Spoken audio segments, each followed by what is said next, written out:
What's up, guys? Welcome to fourth quarter. Mo will be joining us shortly, but this is something that we have to talk about. This has never happened in the NFL ever before. I'm gonna start off with you, Craig. The Colts fire Frank Reich, which that happens all the time. It doesn't happen all the time, but we see it from year to year, right? You see Matt Rule get fired, and we see coaches that are fired in the season. That's not bizarre. What is bizarre, though, Craig, is the Colts hiring Jeff Saturday as the interim coach. And I think you posted it, his high school record. Didn't coach college, has no NFL experience, and he was 3-7 in high school. What's your thoughts, Craig?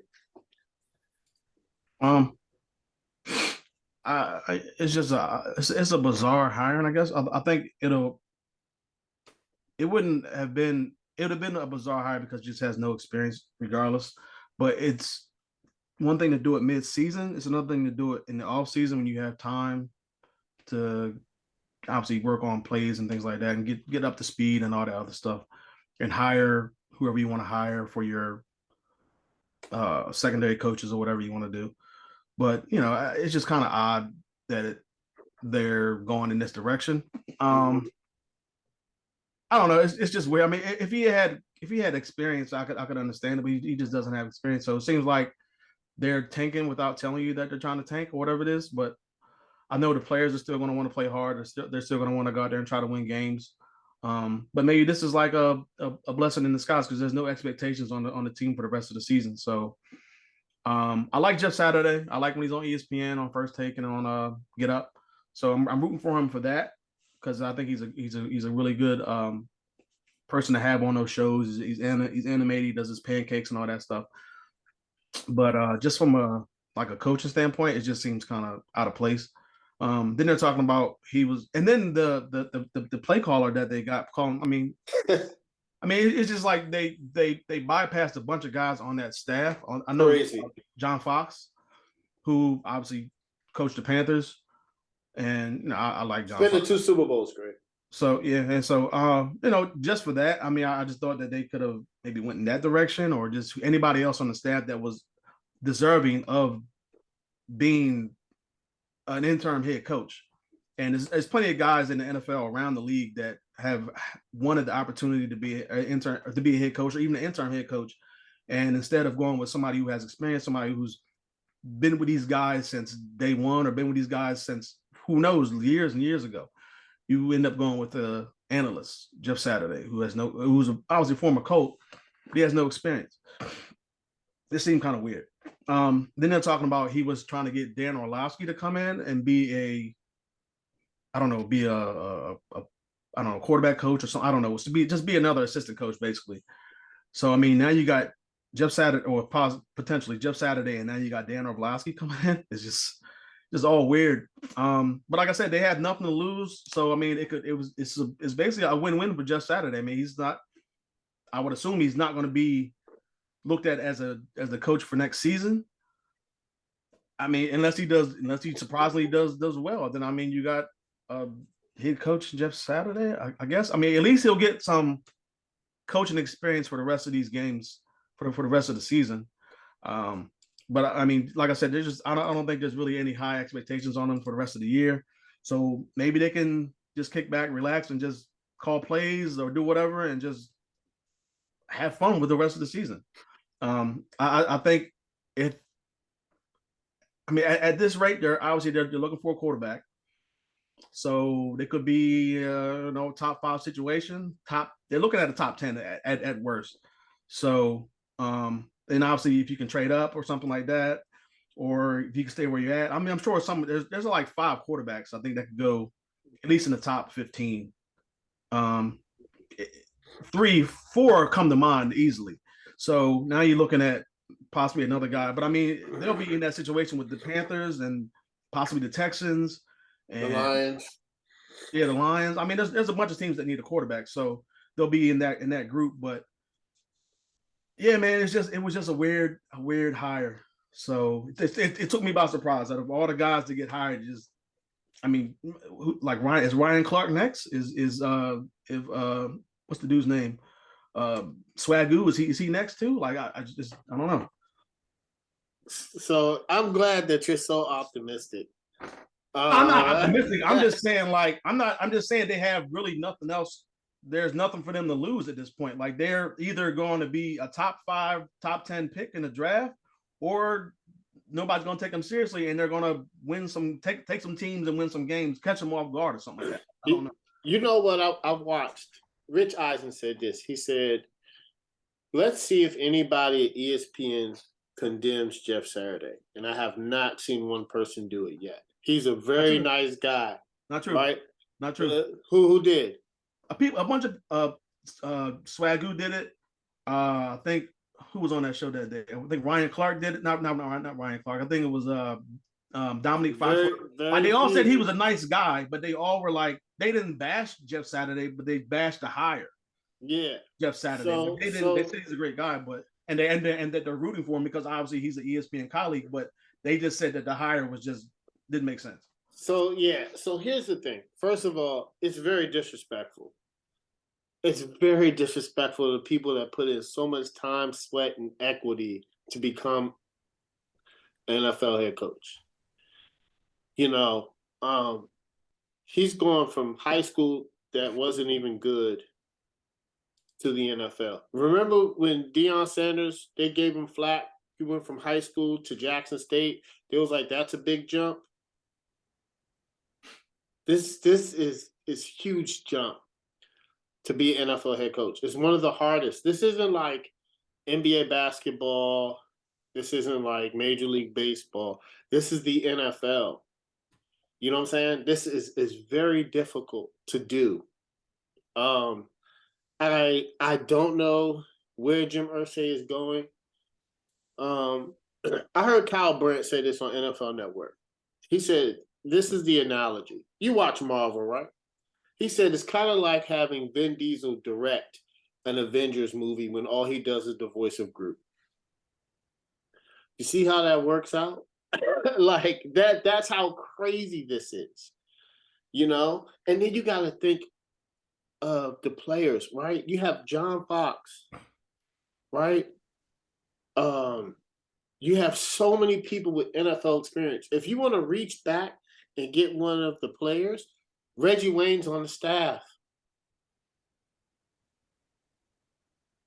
You know, and he's using this word quartile. I get it, but this is crazy. Can you imagine being a player in that locker room? It's done. It's like, man, let's go get Shannon Sharp to coach. What? It's not a coach. Let's go get Shannon Sharp to coach the Denver Broncos. That's how crazy this is, Craig. Let's go get Shannon Sharp to be the head coach of the Denver Broncos. Shannon Sharp is a very high intelligent football guy, but he'll tell you, I'm not no head coach.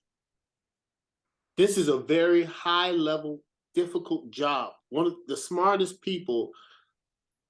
And not only you have to be intelligent to organize your staff well, but you got to be able to be a leader of men. Can you imagine? Greg Jennings was like, I don't care what all those ex-NFL players say, this sucks. If they're a player in that locker room, this sucks. Because there's so many people on the staff that they could have promoted. And then I've listened to so much footage. Pro Football Talk was like, you got to understand, players are in there like, I'm not going to play my hardest. This is ridiculous. There's no way that you can believe that we're going to win football games. Jim Irsay is saying that, and I don't believe he's an interim coach. I believe he's going to be the coach for next year and going forward. Until Jim Irsay gets out of his own ego and figures out, like, this is a bad mistake.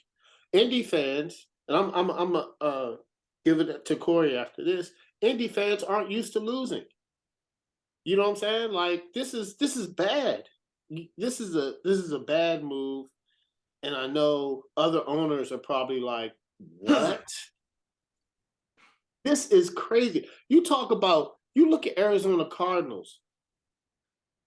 Cliff Kingsbury is a better coach than Jeff Saturday. and we talk about how bad they are. Josh McDaniels is a better coach than Jeff Saturday. Look how bad they're doing. This is how high level this is. I get Jim Irsay is going out. I don't think this is the interim. I think it doesn't matter if they have the number one pick, Jeff Saturday. He'll build an excuse up and say he didn't have a staff. He didn't have his quarterback or his people. We're going to get people that he needs, and he's going to go forward with Jeff Saturday. And I think it's going to be one of the biggest mistakes, unfortunately. And they're going to be – I'm not picking them to win division for a long time. That's all I got to say, man. All right, go ahead, Corey. I know you got to – the floor is yours. All right. I think there's multiple elements to what's going on in Indianapolis that's worth discussing. Mm-hmm. I'll start with the firing of Frank Reich.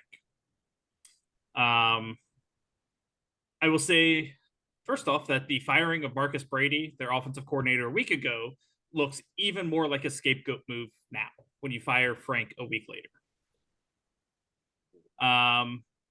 So the first question, did Frank Reich deserve to be fired? Honestly, I got to say yes. Like, don't get me wrong. I think Reich is a good play caller. I think he's a good coach, and I will pound the table in support of his aggressiveness as a head coach every day of the week. He doesn't coach to lose games. He gives his team a chance.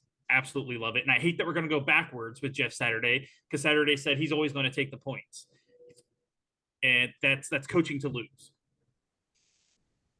But I said at the beginning of the season, when we were going through our picks and stuff, that if the Colts did not win the AFC South, Frank Reich would probably be fired. Yeah, he said that. Their second loss to the Titans in Tennessee this year essentially sealed the division. Tennessee's going to win it. And the Colts were going to struggle to make the playoffs after that. Yeah. So, Irsay has never fired a head coach in season before. So the move did come as a surprise, but only the timing of it. I've seen a lot of talk in defense of Frank Reich, pointing out how he has had a revolving door at quarterback, a different starting quarterback every year of his tenure. And having a record 7 games over 500 with that revolving door is actually pretty impressive. Not a lot of coaches are going to be able to pull that off. And, the team is still feeling the effects of Andrew Luck walking out the door like he did. But Frank Reich was also not a passenger on that ship. Reich was very active in making the decision to go after Phillip Rivers when they did. I do believe that they expected Rivers to be a multi-year option that would help them bridge to somebody else, but he retired after 1 year. Okay. Which makes sense. Yeah. But he's also the one that convinced Ballard and Irsay to bet on Carson Wentz instead of going and drafting a quarterback that year. Because that was the only year that they had that they could have drafted a quarterback, because Justin Fields did fall. And I do think Ballard made a mistake when it came to the trade in the terms of what he gave up for it. But what? Okay, go back to that. Okay. With Justin Fields, what? Man, if y'all have Justin Fields right now, but Frank Reich probably would have got fired. But I don't know, he might have. Well, no, because you would have got it instead of Carson. What pick did you trade? 17. It was the pick that Philadelphia sent to Tennessee to get AJ. Yeah, Brown. I do believe. So you could have. Okay, I see what you're saying. Yeah, you could have maybe traded up or waited it out. Yeah, and they could have gone big. They could have used multiple first-round picks, gone up, got a guy like Justin Fields. But instead of waiting and playing out the quarterback market in the draft, the Colts overspent trading for Carson Wentz when Philly was in a rough spot and just needed to get rid of him. Actually, I think it may have been but they screwed that up. That was a bad decision. But Frank Reich was the driver of that decision. He talked Ballard into it. He talked Irsay into it. Essentially, Frank Reich put his career on the line for Carson Wentz, and it blew up in his face. So I don't think you can give Reich a pass on the revolving door because he was a very active participant in selecting those quarterbacks. So I also wonder if Frank Reich was starting to lose the locker room a little bit because there was just some uncharacteristic stuff happening. Like, you know, Naheem Hines had a few comments in his press conference after he was traded that seemed a little off. You know, he had been promised by Reich to get like 12 touches a game, and the Colts were giving him like 4 or 6, like half that. Michael Pittman came out publicly after a game and was criticizing the play calling because not giving the receivers a chance. And it's things that did not happen in the past. And it left me kind of wondering if Reich wasn't starting to lose some guys. And if a coach loses the locker room, they have to go, period. That's all there is to it. So I understand that aspect of it. And Reich, he'll get another job, whether it be an offensive coordinator somewhere or a head coach somewhere. He'll be fine. So I think that aspect of things is a little bit overblown on the whole. Now, the next element of that, the decision to hire Jeff Saturday as interim coach. What the hell are they doing here? I got nothing. It makes as little sense to me as a lifelong fan of this franchise as it does for all of you guys on the outside. I promise you. I generally try to give the team the benefit of the doubt in their transactions and how they go about stuff. I have no idea where this came from or how it's expected to work. If Reich was in fact starting to lose some of the locker room, how the hell is Jeff Saturday supposed to have a chance to win over the locker room in the first place? Like, I know Irsay talks to and respects the opinions of a lot of the guys that used to be in the building, his former players, stuff like that. But Saturday having any level of success as a head coach in these 8 games would be possibly the most insane thing I've ever seen in sports in all of my life. So I guess fingers crossed, but I don't know what Irsay's doing. The best thing that I've read that comes the closest to making any semblance of logic is that perhaps Irsay has lost faith in his GM and is bringing in an outside guy whose voice he trusts to evaluate that roster to see if he needs to replace Chris Ballard. But if you're in that situation, then fire the GM. Yeah. And you guys talk about John Fox was on staff. Gus Bradley, the defensive coordinator, is a former head coach. I would look a little further. You had Bubba Ventrone, your special teams coach, is a name that is on the rise as a future head coach in the NFL. I like him. He is really good at his job as a special teams coach. And they make great interim coaches, and they can make good head coaches too. Why would you not give him first crack? And I would say Scotty Montgomery, the running backs coach, has done a really good job in Indy as well.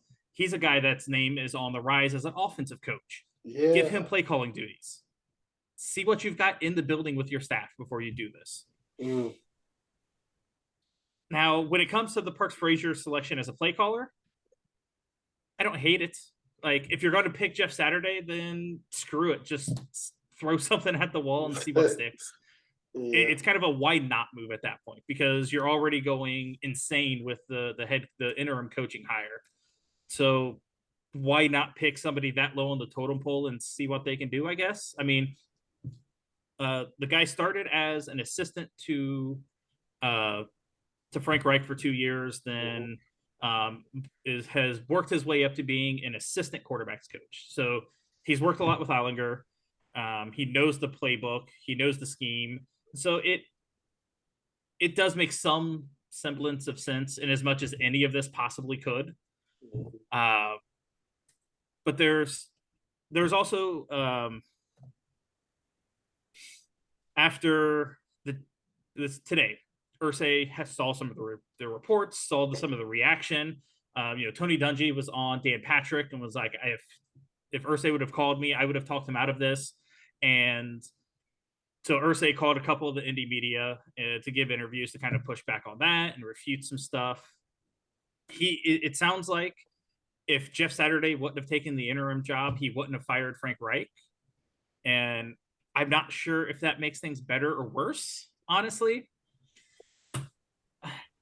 And so, yeah, I can't explain it. There's no logic behind it, no sense to it. I have no idea how he expects this to happen or how he expects this to go.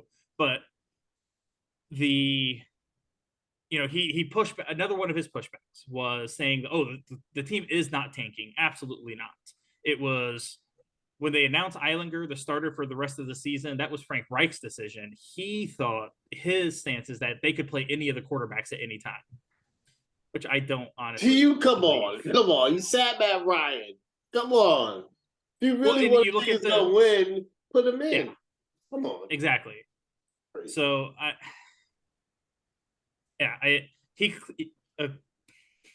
Jeff Saturday had his press conference today. He talked about Irsay called him during the game on Sunday, was essentially asking like what the hell was going on. And I believe it was Sunday night was the first time Irsay proposed the idea of him taking over as head coach. I don't know how they got from point A to point B to him taking the job, but it's insane. But with all of the decision to pick Jeff Saturday does lead into, I think, the final elements of all of this, the direction of the Colts franchise. And I have always been a pretty optimistic fan. Mm-hmm. And I am now really worried for the future of the Colts. For the first time in my life as a fan of this team. I mean, as I said when making our season predictions, that I thought Reich and Ballard could be gone if the Colts did not win the South. Well, Reich's gone. And Ballard is extremely uncertain at this point, but that's a whole nother topic. Yeah. Jim Irsay has never been an owner to interfere with operations of his team. I know he has talked about the fact that his father, Bob Irsay, did do that. He would go in, fire coaches on a whim, was completely erratic, and was horrible running his franchise. And Jim has talked about learning from that and learning from those mistakes. The first thing Irsay did when his dad died and he took over control of the Colts was to hire a football person. Mm-hmm. He went out, he hired a Bill Polian, a Hall of Fame GM, and let Bill Polian do his job. Great. He hired Ryan Grigson. It was too loyal to Ryan Grigson because Ryan Grigson was truly atrocious at his job as GM. Mm-hmm. His record is good because Andrew Luck carried a horrendous roster for 3 years to 11 wins. Mm-hmm. But he was too loyal to him and stuck with him too long, and that helped contribute to Andrew Luck's career ending early. And for the most part, he has let Chris Ballard do his job. Mm-hmm.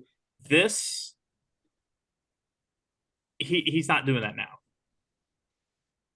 Obviously, Irsay has, voiced his opinion on things, and when the big decisions come, essentially quarterback moves, mm-hmm. drafting Peyton Manning, cutting Manning, drafting Andrew Luck, those major franchise decisions, yes, Irsay throws his weight in a little bit, and that makes sense. That is fine. Mm-hmm.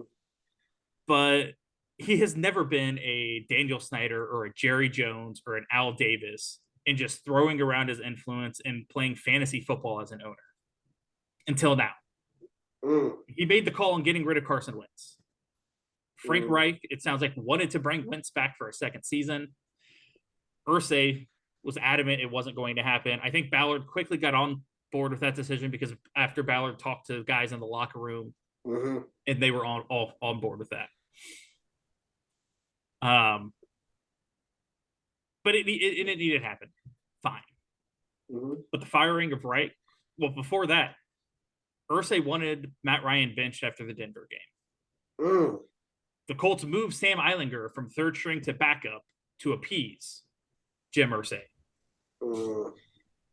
Then Matt Ryan played well, led the comeback against Jaguars, kept his job. The disaster of a game against Tennessee, Irsay steps in and says, "No, you're benching him." Irsay stepped in. He fired Frank Reich. Irsay made the call to bring in Jeff Saturday because listening to the press conference, I think it's kind of notable. Chris Ballard talked about that him and Irsay had a spirited conversation about who to bring on as the interim coach or who to name the interim coach, which tells me if it was spirited, it means Chris Ballard did not want to bring in Jeff Saturday. No. I can see Chris Ballard hiring somebody on the staff. Absolutely. I think Ballard could understand that a change needed to be made and would go along with it.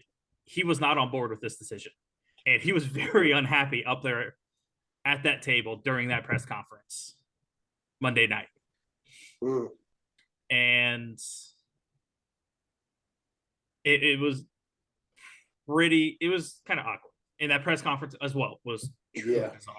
It's crazy.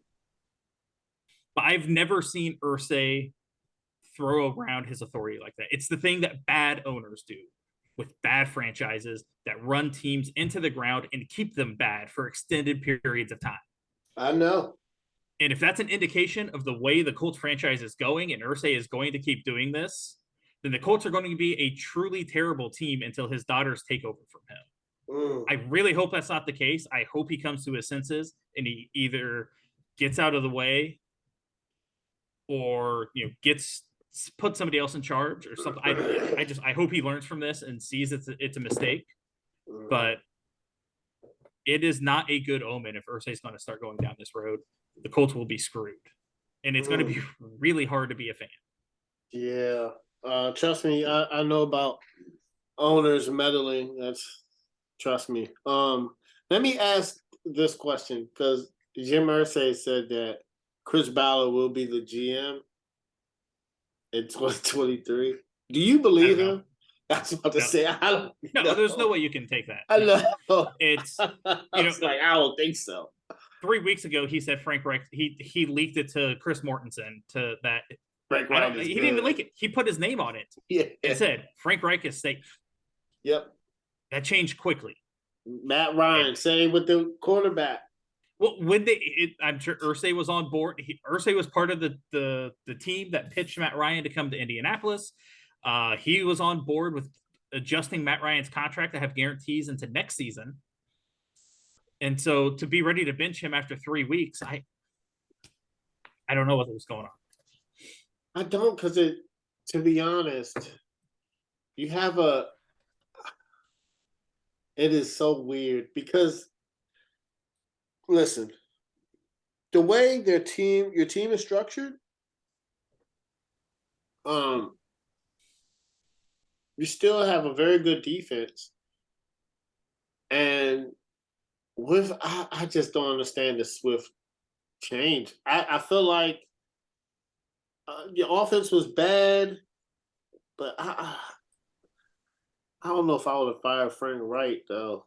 Or Matt Ryan, I think I would just stewed in it and then be like, all right, we got to evaluate what we have.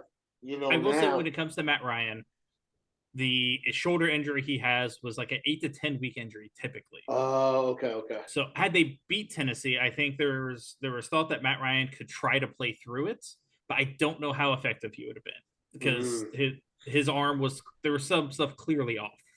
But I think then Nick Foles comes in instead. Yeah. I think after the loss, Jim Irsay liked Sam Eilinger as a person and liked watching him in the preseason, seeing what he could do instead of put him out. Y'all have Nick Foles? Yep. Oh, man. The locker room is gone. Yeah. I don't see how that doesn't make sense that no. Matt Ryan's hurt. Is IR closed? No, that's the other thing. Matt Ryan hasn't been put on IR. No. Could they put him on IR, start Foles? Yep. Foles is a decent I think he's a decent quarterback. I think he would be solid in the system. He would have beat us.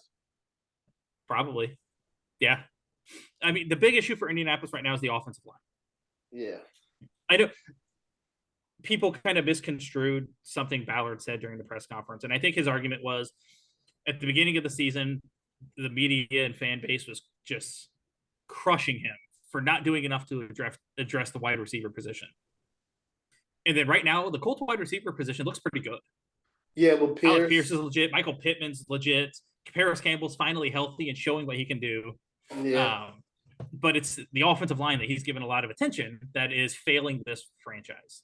And I mean, I don't know how much of that falls on Reich necessarily because it's not just, yes, Ballard deserves criticism for signing Matt Pryor to be their left tackle. But on the flip side of that, Matt Pryor got shuffled into multiple spots last season as a replacement for injuries, and he played pretty well everywhere he was. So I could see them kind of seeing like, let's stay in house and let's see if this works. Yeah, and they drafted a guy in Bernard Ryman who has all the traits to be a good lineman. So it's Quentin Nelson is not playing up to his level. And I saw he actually had a comment that he feels like his play may have been contributed to Frank Reich's being fired, and there's no bite to it. It absolutely did. The offensive line as a whole are the reason Frank Reich is out of a job. Yeah. But like Ryan Kelly is a multi-Pro Bowl center. He has been just awful for a year and a half now. I have no idea what happened to him. Yeah. Braden Smith, like the year before he got his extension, I believe he had given up like 1 sack. Yeah. The season before. He has not played well. Those 3 names alone, the offensive line should be. Yeah. Good. And it's the interior. Yeah. They cannot handle simple rushes. Like a team does a twist or something, and it's free rushers everywhere. Like if you can't pick up basic level stunts that you run in high school, there's a problem. And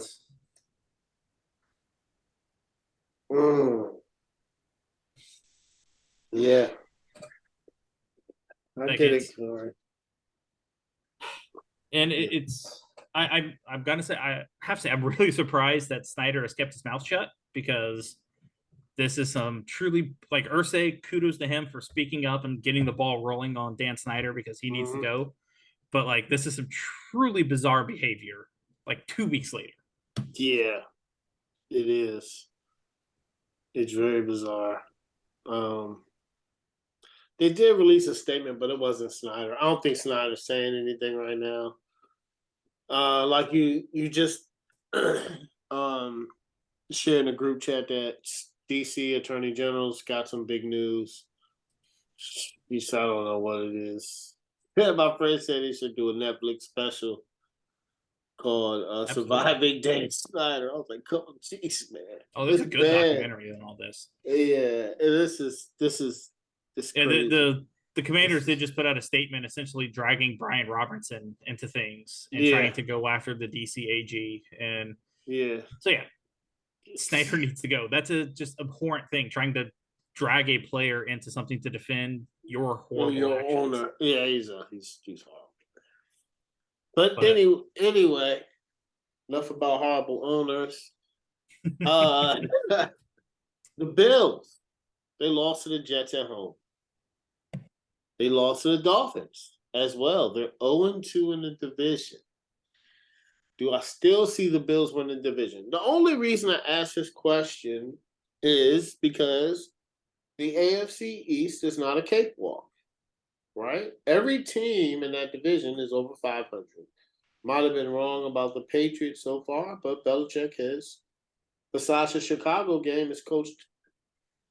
It's Belichick. He's doing his thing. It's a well-coached team. I think Justin Fields has emerged, and they're actually leaning into more of his strengths.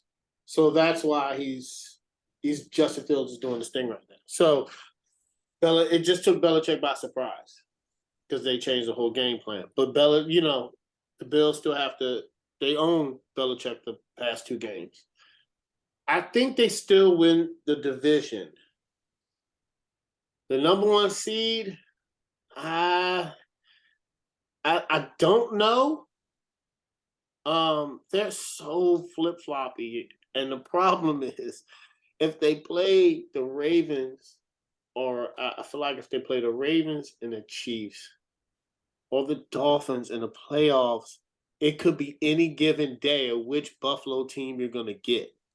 Are you going to get the team that decimated the Packers? Or are you going to get the Josh Allen Jets? that they lost to the Jets. You're going to get Josh Allen against the Dolphins. People say that he's playing great, and he is, but he has 2 crucial interceptions, and he has an elbow injury, and he runs so much. They use him so much, 84% of the offense. So I still do have them winning the division. I'm just very cautious of what they can do in the playoffs. Craig, the Bills still winning the division? I would say yeah. I don't see any reason why I wouldn't pick the Bills right now. I mean, the only reason why I wouldn't pick the Bills is just because of the injury to Josh Allen. If he's not healthy, then obviously they're not the same team. So their defense, they still got players injured on defense a little bit. Still getting players back on the offensive side. Still trying to figure out the running game with now Hines coming in and obviously Singletary, and but they still have 2 good wide receivers. They have a third one who's decent. It's just I know they're 0-2 in the division, or I think Yeah, they're 0-2. That's the only 2 losses they got. Yeah. I think they're still the number 1 seed though, because they beat the Chiefs. Yeah, there's still time for them to figure it out, and they have 4 more division games left, so they could go 4-2 in the division and find themselves in first place. It just comes down to obviously the injury to Josh Allen for me. If he's missing some games and they're going to save him possible playoffs, and that's not even guaranteed if he's missing games because obviously the backup is not as good as Allen. So, and when you do that, when you go to a backup, you have to change the whole offense. Offense is just not going to run anywhere near the same as if you have Josh Allen, and that's common sense. So,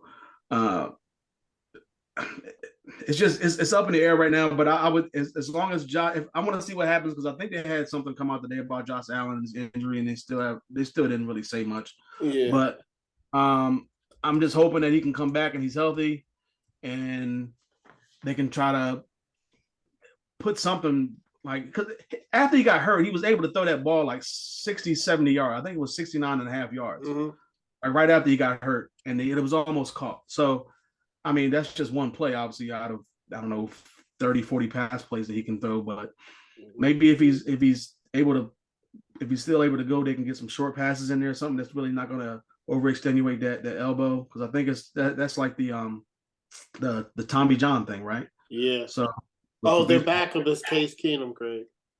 Yeah, okay. So yeah. Why you say it like that? Okay. So I guess the one thing about Case Keenum is that he's a veteran. He's been around for a while, but I mean, he'll give you some games. Yeah, okay. So I just think that if he's going to miss a couple games, it's better to happen now than to push it and then get hurt, and then he's out for the last part of the season, the big push, and then the playoffs. So, I'm still putting my money on the Bills, though. I'm just banking that he's gonna be healthy. All right, Corey, Bills still winning the division? I think so. Yeah, I saw Allen didn't practice today, but from everything I've read, it's expected to be game time, a short-term injury with the elbow. I think it'd be smart to go ahead and sit him a week or two, because your long-term future, like, honestly, if you're Buffalo, you don't even need to necessarily worry about the division. You've got one of, if not the most talented roster in the NFL this year. Your focus is playoffs. So, they weren't going to go 17-0. And I mean, honestly, the Jets and Dolphins both look a lot better than I think most people thought they would. I know, certainly for me. So, losing to the Jets when your quarterback's hurt, I'm not going to get worried about that.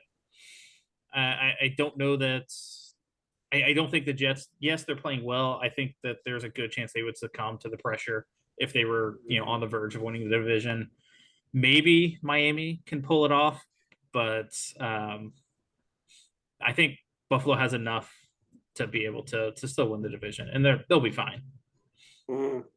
Yeah, so I looked it up, the UCL tear. Okay, so you both are right. This is probably the best. Rest is the best way to heal it. This will probably be the best time for them to if he does miss a couple games, this will be it. And they said it's from overuse. So it's from, he's a quarterback, of course, this is emotion just, that it probably does massive, more than 10 times more than the average person. So, Yeah, sit him for a couple of weeks, limit his work in the week. Mm-hmm. Yeah. And Mo, what's up? What up? What up? What's going on? What's up? What's going on, man? Nice to actually did you hear? I'm gonna ask you your thoughts on Jeff Saturday. Listen. So I had a conversation with somebody, a buddy of mine, and I asked him this, and I said, was this a move where there might be character issues within the organization? You had to bring somebody, because this couldn't have been a football move. Like, that's just me. This couldn't have been a football move. Like, for me, I have no disrespect to Jeff Saturday, but for you to bring in a dude who's never coached on the NFL level to take over a team midway through the season, I think that whole coaching staff might have lost the locker room. Like, it was just no belief in anybody. And it was like, all right, let me get somebody, or say them, like, let me get somebody I trust, or at least say if I'm gonna go down with the ship, I'm gonna go down with somebody I know and just go down. But I'm totally shocked by this move. I feel like you totally gave up on everything. You pretty much gave up on the season. You gave up on the playoffs, winning the division. You gave them on everything and basically said, well, we already down here. We might as well just do any move. So I'm just highly shocked by it, because I feel like it got to be somebody there, and Corey might be able to speak more into who's still on that staff. Corey already went. I feel like it's somebody that's still on that staff that can right the ship, at least for the season, or get you through the season. I just don't understand bringing in Jeff Saturday like that when you still got people on that staff. I don't think nobody understands it. Corey went through it. He broke it down even more in depth. So I get it. It's very bizarre, it's very bizarre. But we're right on the Bills question. All right. Mo, the Bills lost to the Jets and the Dolphins. They still winning the division?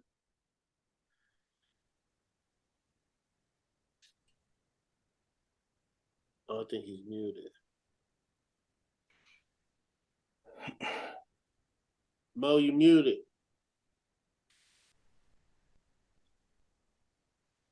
Oh, I think he's muted. I don't know if he hears me.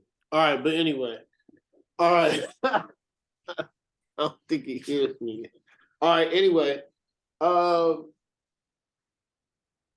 Craig, your man. My man too. I'm not gonna lie. We believed in him. We picked him to have a great record. My bad, fellas. Had a business call right quick. Okay. Had two conversations. All right, cool. Hey, look at you doing. Hey, I'm not mad at you. Let me answer this question.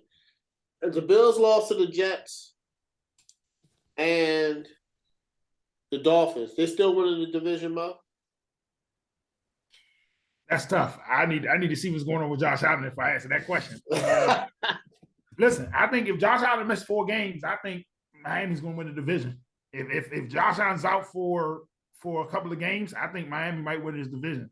I think it's Miami's for the taking. No disrespect to the Jets or whatnot, but I truly think if Josh Allen's out at least 4 games or so, 3 to 4 games, I think truly Miami might take this division. If not, I still think Buffalo will find a way. Their defense is going to keep them in games, but it all depends right now on how long Josh Allen is going to be out, or if he's going to be out at all. But still, with an injury like that, if you don't rest him and he take a couple more hits, it might do more damage. So we got to see what's going to go on with that situation. All right, Mo. The next 4 games are the Vikings, the Browns, the Lions, and the Patriots. Oh, I rested them. Them 4 games, you should at least go 3-1. I think the Vikings are a non-conference game. Yeah, you should at least go 3-1 in those games. I think you rest them. I think you rest them for the Browns, and I think you rest them for Detroit, and then bring them back against the Patriots. Yeah, I think Case Keenum can get you You got to At rely least on one the win out run. of that. He can at least get you 2 Yeah. wins out of that. Get you 500 ball. Takes can at least get you 500 ball out of that. But that's good. I hope so. All right. They ain't beat the Vikings. Yeah. Craig, Aaron Rodgers. We picked him high at the beginning of the season. He looked bad in Detroit, bro. We gotta chalk that up. Aaron Rodgers threw 3 interceptions and lost to Detroit. 2 bad ones. And Aaron Rodgers don't throw interceptions. We know that, right? The Packers are probably not making the playoffs, right, Craig? I don't think you can put them in that discussion anymore. I mean, do you think they still can make the playoffs? And does this all fall on Aaron Rodgers? It doesn't all fall on Aaron Rodgers. I don't. Where are they sitting there? They're 12th. They're not making the playoffs. I mean, they're 6. Nah, they're not making the playoffs, bro. The Giants are 6-2, and they're 6th place. So I mean, they're about 3 games back or 2.5 games back, whatever you want to call it, something like that. So it's going. I think they got a real tough schedule too. I think they can make a run. It's just, I mean, they're going to have to start right now. I mean, the next like 3 games are the Cowboys. They play the Titans, and I think they play the Eagles or something like that. So that's a tough stretch, bro. I mean, if they can win these games, then obviously, yeah, they'll be right back into the conversation. Yeah. I mean, you just beat 3 of the best teams in the NFL, or at least record wise. But I mean, like, I didn't pick last week when you asked. I picked the Seahawks instead of the Packers. I was going back and forth, but yeah, I can't really. After that loss to the Lions, I mean, I can't pick them and like in good faith anymore. Like that, I get it. They had 3 straight road games, and they lost all 3 of those games. But I mean, they played horrible. They just look bad. But I can't put the whole thing on Aaron Rodgers because I have to blame. Man, like I don't blame Aaron Rodgers for the injuries on the offensive line. I can't blame Aaron Rodgers for the defense not playing well like they should have. I can't blame Aaron Rodgers for the run game not being what it should be or what it was last season. I can't blame Aaron Rodgers for not drafting a wide receiver, or at least getting a wide receiver at the trade deadline. I know they said they tried to get one, but you needed to get a wide receiver. I mean, and I get that the wide receiver is not the only bad part on the whole roster. Like I said, their defense is horrible.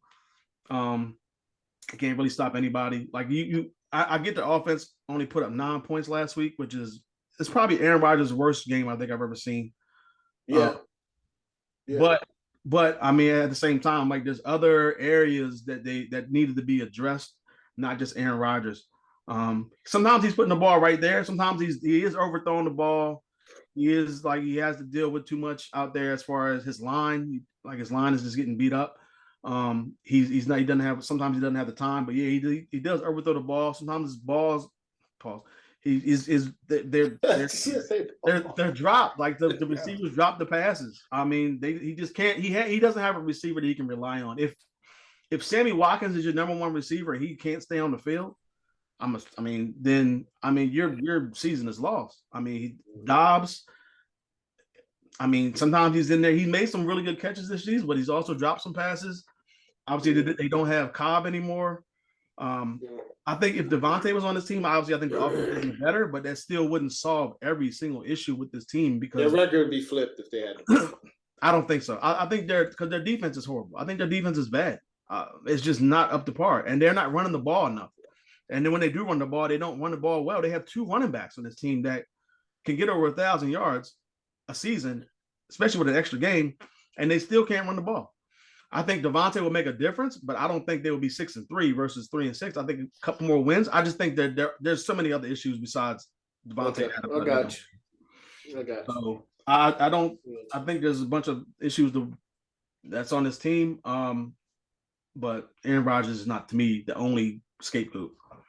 All right, Corey, Aaron Rodgers, 3 interceptions, which is crazy. In the red zone. In the red zone. I've never seen that before. And I like Aaron Rodgers. All right. So the Packers are probably not going to make the playoffs. Probably. Probably not. Does this all fall on Aaron Rodgers? All of it, no. A good chunk of it, yes. I feel like there's no way Rodgers wasn't consulted in the Devontae stuff at all. Not after the extension and essentially him wanting more influence in the front office. I can't imagine they shut him out of a decision that big. I did see this afternoon that the younger receivers in that wide receiver room are starting to get fed up with Rodgers. Frankly, they're mad that he didn't show up to voluntary workouts. He didn't put in the work with them to develop a rapport, and then now they're getting the blame for the struggles of this passing game. And it's a fair argument. I mean, Rodgers didn't seem interested in putting in the work with those guys in the offseason. He wanted to go do his own thing, which, at his age, fine. But when you're throwing to an entirely new group of guys, you got to put in the work. And kind of like Brady in Tampa, it seems like Rodgers may not be entirely invested in the season. Yeah. And if the receivers that have to deal with him the most are starting to get frustrated with him, is how much of the locker room feels that way about him too? That's good. And it kind of makes me wonder, though. I mean, right now the Packers are like a game and a half out of the playoffs. The 49ers are 4-4. That last wild card spot, the NFC, could go to any number of teams. If somebody gets hot, wins a few games, yeah, they can get in. If Green Bay loses a couple of games, gets squarely out of the playoffs, what happens if the front office wants to throw Jordan Love out there and see what they got for the last 4 games? That's I've been hearing. That's what I've been hearing. I don't think Rodgers takes that well.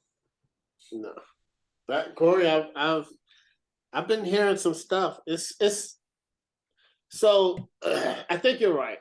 The problem with the 49ers is they're getting healthy and McCaffrey's learning and they're really good.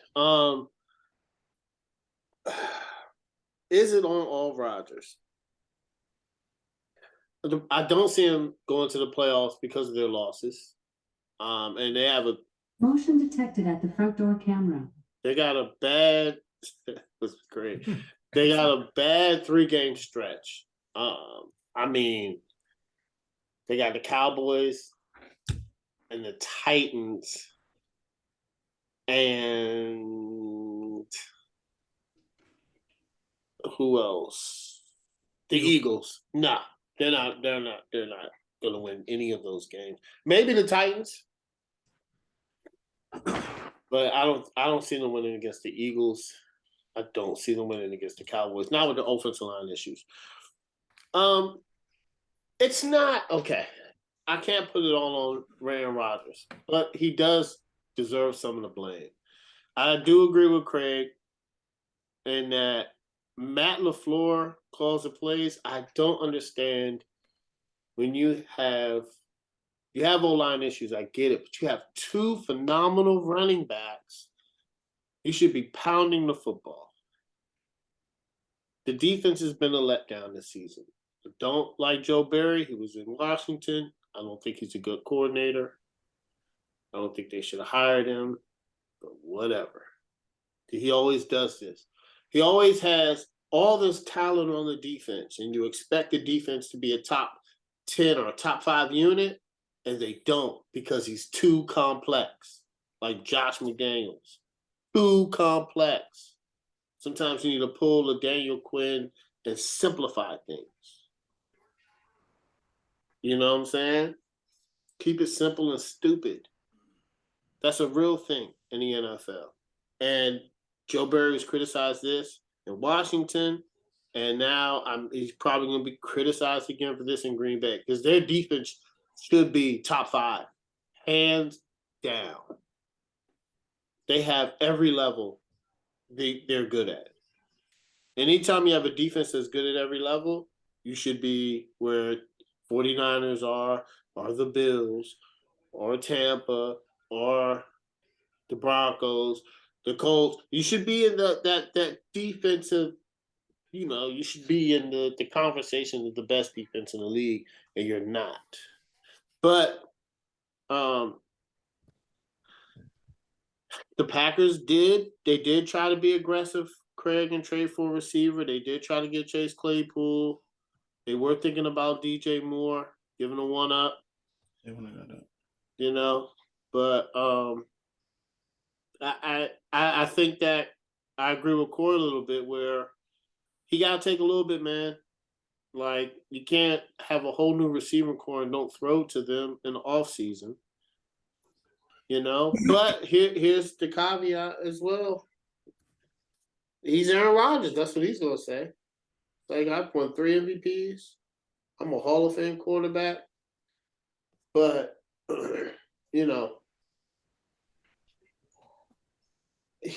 and Brady, yeah, I agree, but Brady's probably still going to win the division. But I'll tell you this, if Brady had those young receivers, he would have put in time. That I think that's the difference. I think Aaron Rodgers should have. So, a lot of people are calling for trade Aaron Rodgers. So we'll see how the offseason is. They're not going to. Of course not. They'll draft a receiver and rebuild it, fire Joe Barry, and shake your head for, Craig. How would they draft a receiver now when they had one of the best receivers classes and they had 2 first-round picks? And I don't know. Maybe they don't. Drafted wide receivers since like 2001, 2002 or something like that. They're going to have a high pick, but I don't know who they're going to draft. They might get a tackle, right? But my point is they're probably, people are like, I think they should trade Aaron Rodgers. A lot of people have been vocal about it. I don't think they are. I think they'll recoup and see what's going on. Mo, Aaron Rodgers, do you think it's concluded they're probably not going to make the playoffs? If they do, it'll be a phenomenal turnaround. But does this all fall on Aaron Rodgers? They're not going to make the playoffs. And part of it falls on Aaron Rodgers. Because my question mark, and I don't know if this has ever come out, were there conversations between him and Devontae where Devontae told him, like, I can't sit around waiting for you, and I'm not going to play for Jordan Love? Because clearly with his move, Devontae Adams wasn't going to play for no Jordan Love. He wasn't going to play wide receiver for Jordan Love with Jordan Love. So with Aaron Rodgers sitting there in limbo, all like, I don't know if I'm coming back. I don't know if I want to be here. All this other stuff. It was like Devontae, like, well, I'm not about to sit here and waste my career and look bad. But then look how he's looking at in the Raiders, so he might as well almost play with Jordan Love. But hey, that's it or there. But now you look at it, I think a lot of times Green Bay was kind of arrogant, because I just truly don't believe that with the wide receivers that teams got at the value they got them, how does Green Bay not get a receiver? That just kind of boggles my mind. Unless players just didn't want to go there. That's it or there. But you kind of banked on the fact that you thought Aaron Rodgers was going to bail you out again, and they probably thought they were going to get a good enough running game, and they had a top 5 defense, and they thought that was going to be enough in the NFC, and it just hasn't been. Their running game has not been there, so now it's forced Aaron Rodgers to do more than what they really wanted him to do this year. I think they thought they was going to be able to run on everybody, play some play action, let them young receivers develop, and it hasn't worked this year. Like, Aaron Rodgers had them in thrown, so I think it's been their weakness has been exposed more than what Green Bay wanted to be exposed this year. You know what I'm saying? I think that's been a problem for them. Flat out, that Detroit loss was rock bottom for me. You can't hold Detroit to 15 points and still lose a game. That's just piss poor. That's unacceptable to me. And I think the defense, if I'm not mistaken, they held them to 15 points, and that's despite the offense having 4 turnovers. Like, how many times do we look up and the team has 4 turnovers, but yet still the defense still holds them to 15 points? You know what I'm saying? You still lose. So it's just rock bottom for them. They're not going to playoffs. Because I'm gonna say it right here, breaking news. I'm gonna say my bold prediction right now. either one or two things is about to happen. Either Giants gonna stay right there and do them, or Rams gonna go on a run and go to playoffs. So is it gonna be the Giants or the Rams going to playoffs? I think everybody else that's in right now is going to stay right there. I don't know. I ain't going to speak one position, but I think everybody who's in the playoffs right now are going to stay in the playoffs. I think Seattle's going to playoffs. I don't see. I just see Seattle right now. I like them. I don't know if they're going to win the division or it's going to be San Fran, but San Fran is in the 7th spot right now. So I think either San Fran right now. I think either San Fran or Seattle is going to win the division. And so whoever doesn't win the division is still going to go to playoffs. I think either the Giants are going to stay there at 6 or 7, or they're going to get out and the Rams going to get in. I think there's going to be one of them two that's going to be outside looking in on it all as all four. I just don't see Atlanta holding up. I don't know if Atlanta's going to hold up. I don't know. I don't know how long that's going to hold up. Like, it's a good run. I mean, if they can play 500 ball, it'll be definitely a success story, but I don't know if they're going to hold up enough to make the playoffs. Yeah. Corey, let me ask, since Mo brought up the Rams, let me start you off with this. The Rams lost to Tampa. They're 3-6. I think the season's lost. Corey, with no draft picks or cap space, where do the Rams go from here? You keep trying to make the playoffs. Like, losing doesn't get you anywhere. I saw Stafford's in the concussion protocol now. Yep. Can't imagine he plays Sunday, so there's another loss for him. But look, you're not going to improve any draft position because you don't have any picks. You went all in. You got Stafford. You won a Super Bowl. You got your ring. The franchise is in a position where essentially they're going to essentially where the Saints were a few years ago with Drew Brees. You reload. You do whatever you have to do for as long as Matt Stafford and Aaron Donald are there. And then whenever one or both of those guys decide to retire, you blow it up and you try to start over. Yeah. But they got the ring. If they get 1 year, that's a down year. Yeah. So be it. They'll go into free agency next year. They'll make a few moves and they'll be right back competing for the NFC as long as they have, their core pieces that come back next season. But for this year, it's just you try to win as many games as you can. Yeah, I think that no, they're not going to make the playoffs. They're a bad team. They have no running game. The offensive line's in shambles. Matthew Stafford is top 5 in interceptions. Defense is still playing good. I think you're right. This is the epitome of fucking picks, right? Because now you have no depth. So when you trade away all your picks, which I'm not in agreement of, like if I was a GM, I like draft picks building to the draft because injuries happen so much in the NFL that I think depth is very vital and important. And you need the next guy up, right? You need that 2nd or 3rd round pick. And you don't know, they might flourish into a star, the 5th round pick. And then that just makes it even better for you, right? I mean, you got to look with Seattle and the Jets. Those are them stockpiling picks and drafting good players. And look at their seasons. That's how I would build. But this is what happens when you say fucking picks. There's no depth. You're not going to go to the playoffs. And your salary cap is crappy. So they got a lot of work. They're probably doing it now. They got to rework the salary cap because they paid Stafford. They paid Ramsey. They paid Donald. So they got to figure their offensive line out with no picks. I mean, you're talking about maybe 4th rounders, 5th rounders, 6th rounders. I mean, no excuse or nothing, but you're talking about those as starters. That's difficult to me. But Mo, you just said you think the Rams are going to go to the playoffs. And I said either them or the Giants. You think they're going to go? I think it's gonna be them. I just feel like Crazy. no, I get what you're saying. I just feel like I don't know. Maybe I'm the type of person. I feel like you gotta have a run in you. And just a Super Bowl. I get the Super Bowl hangover. I feel like they just got too much talent to where it has to be a run in them eventually. Like I'm not saying the run's gonna be good enough, but I feel like it's gonna make it intriguing. I'm picking either it got to be them or the Giants that's gonna get in. That's gonna get in. Like one of them gonna be in, and the one that doesn't get in, the other one gonna be out. Because I don't see San Fran going nowhere. With San Fran getting healthy, I don't see them not making the playoffs. You know what I'm saying? I just don't see San Fran not making it. I like all that's still in there. I see Seattle making it right now, unless they just have a huge collapse or have injuries. I see Seattle getting in. And it's just boggling though, mind-boggling to me. Who would have thought if you talked to us at the beginning of the season, right? Who would have thought we'd be in what, week 10? Like if you would have told us four right here, somebody would have told us at going into week 10, week 11, the Rams, the Packers, and the Arizona will all be out of playoff contention right now, we would have laughed and been like, huh?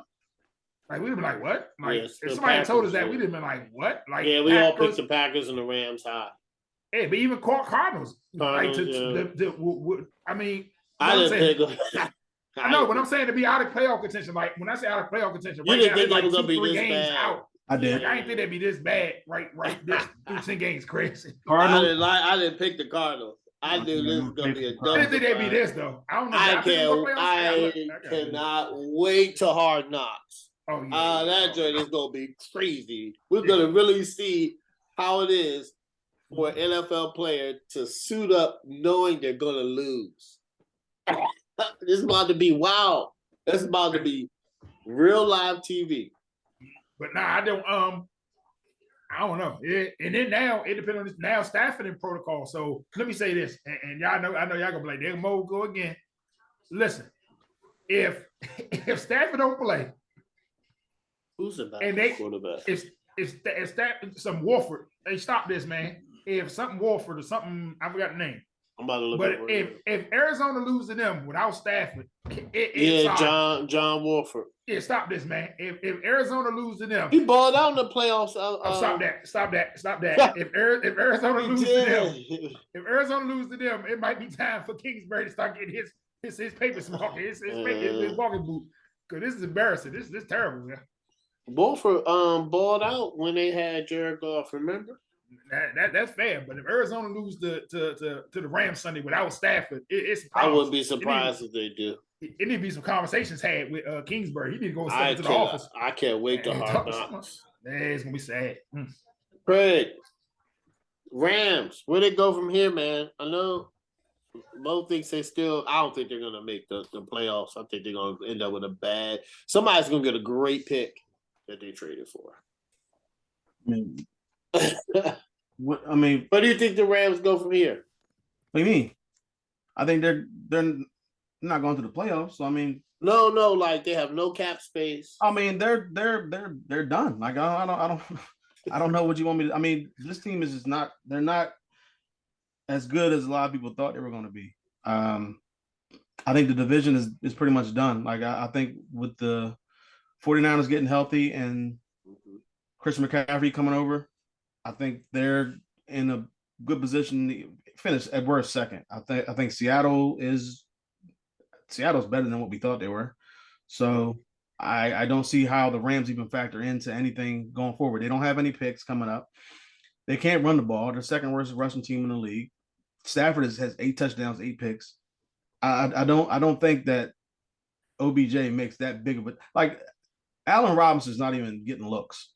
It's Cooper Kupp or nobody on that team. Cooper Kupp, it seems like he gets like 20 targets a game. It's not that many, but it seems like he's getting that many. Last week, they threw the ball. Tyler Higbee was number 2 on the team in targets. He got 1 target last week, no catches. I don't know what. I know they're playing a really good defense, and I didn't even watch the game because I knew it was going to be nasty. It was going to be disgusting, so I didn't want to take part in it.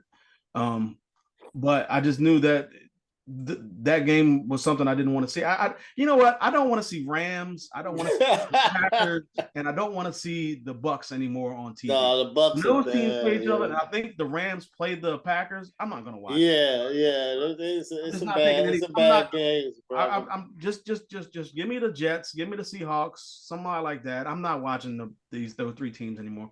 Those three teams have obviously older quarterbacks. I think it's the changing of the guard. Yeah. At least for this season, maybe going forward. I think maybe next year with the Rams. No, you know what? No.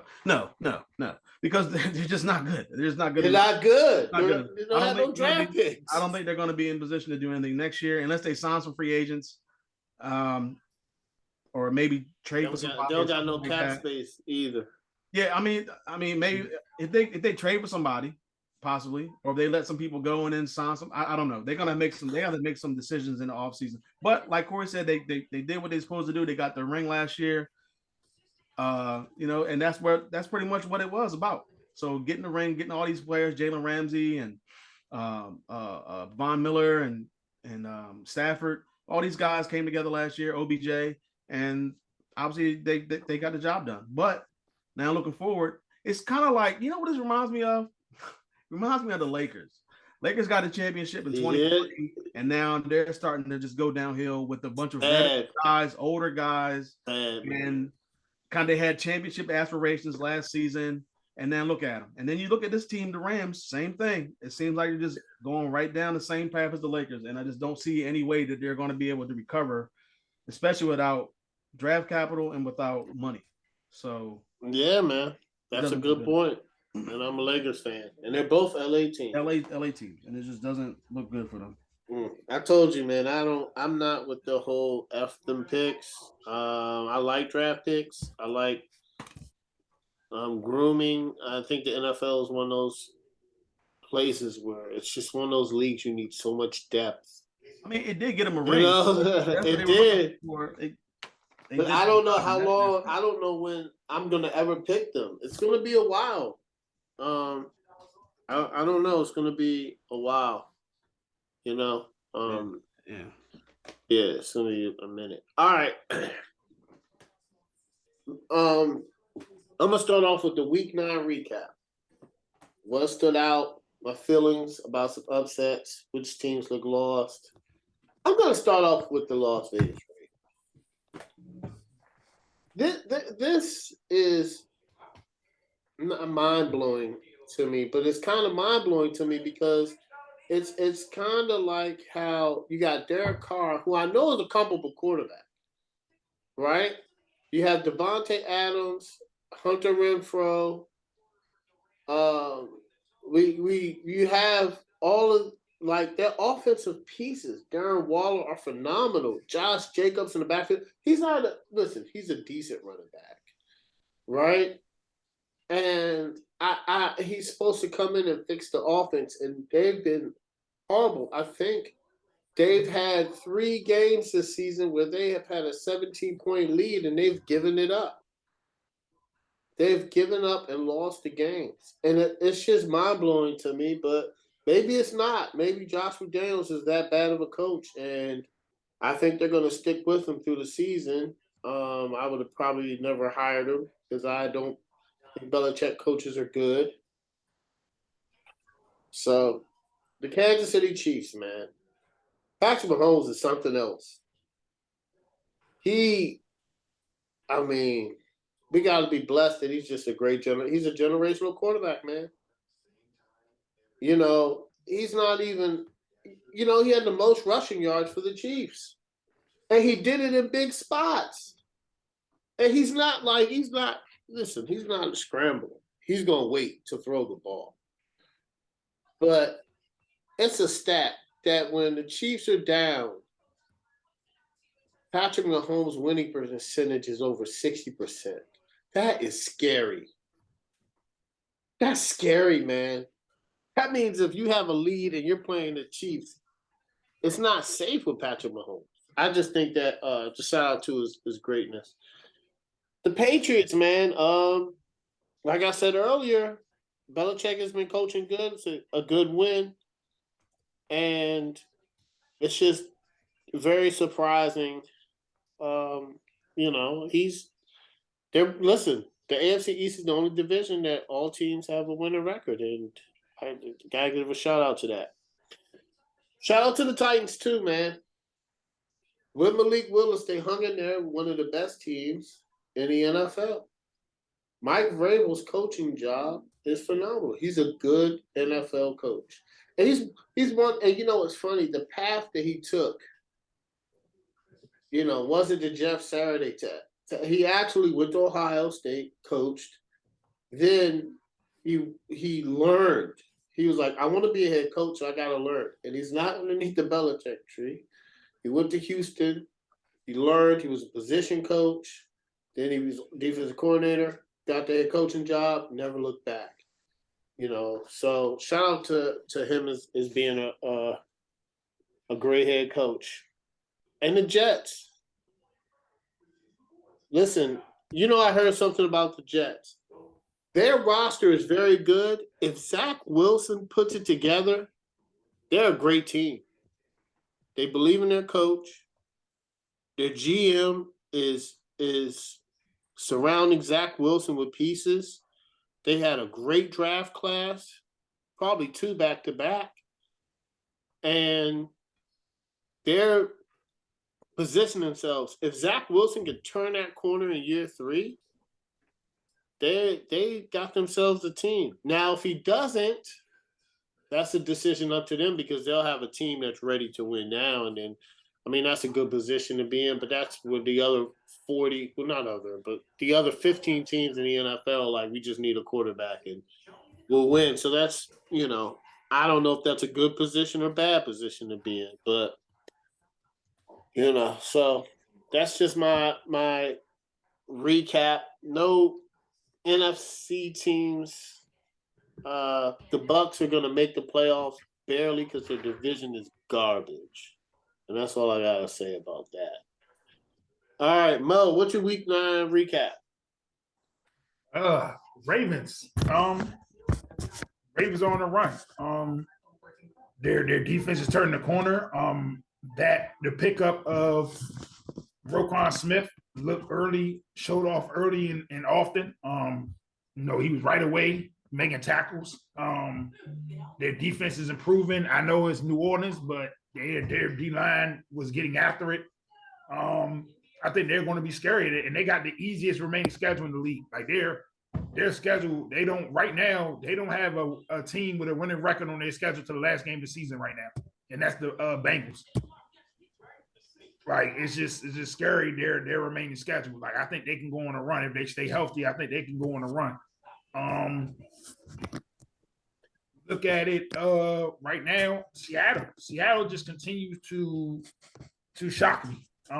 Just continues to shock me. They're fighting, and it almost looks like it was a cloud over them with Russell Wilson. It almost looked like he didn't really want to be there. People didn't know if they want to be there, if their foot is in the door, if their heart is into it. But now when you know everybody's heart is into it and it's settled in, and I honestly have to apologize because I think we've had this conversation. I didn't think Lockett and DK was going to want to stay there. With Russell there, and they bought in and they bought out. You know what I'm saying? They're putting up similar numbers to what they was putting up with Russell. It's not like their numbers is totally just downgrading, you know what I'm saying, that far. You know what I'm saying? So it's just a testament, I think, to Pete Carroll and their staff and their belief that they're going to be okay. And the young running back, I like him coming out of college. He's balling. Walker. Kenneth Walker, out of Michigan State. He's balling. I think he has 4 straight games of 100 yards plus, or something like that. I think it's 3 or 4 or something like that. The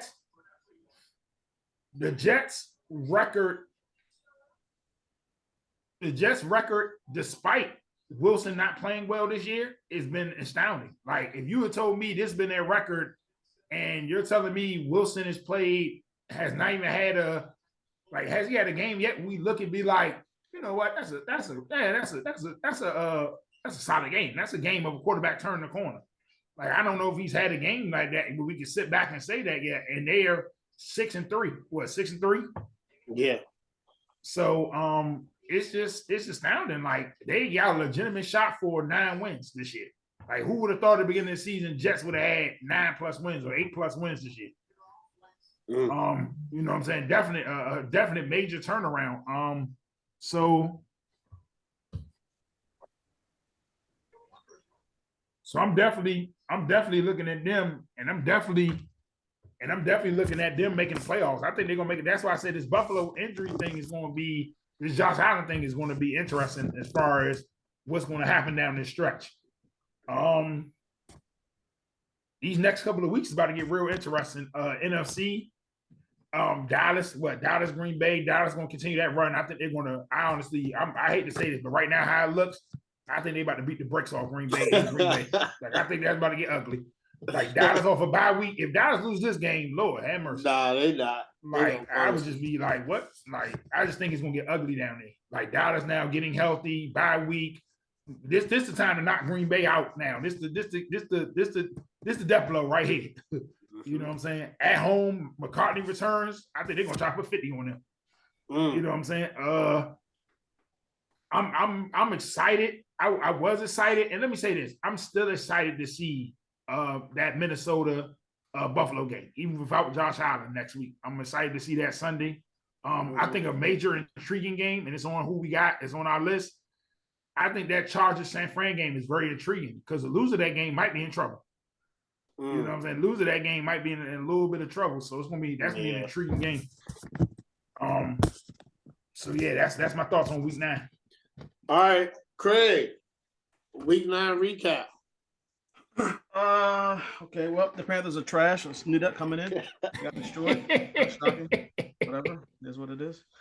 Baker Mayfield looked good, but I mean, the defense wasn't even playing tough at that point. So that's why PJ Walker starting. Plus, he obviously got more time, but PJ Walker looked like trash too. Like, I don't even care about the team anymore. Tomorrow night, I'm probably not going to watch, but it'll probably be on in the background. I will say that I liked what I saw from Justin Fields. He didn't really his passing was decent, but his running, his ability to run the ball, I mean, it's just crazy. So I thought he played exceptionally well. They had a chance to win that game. I thought the refs missed the pass interference call late in the game on that long throw down the field that they should have called, but they didn't.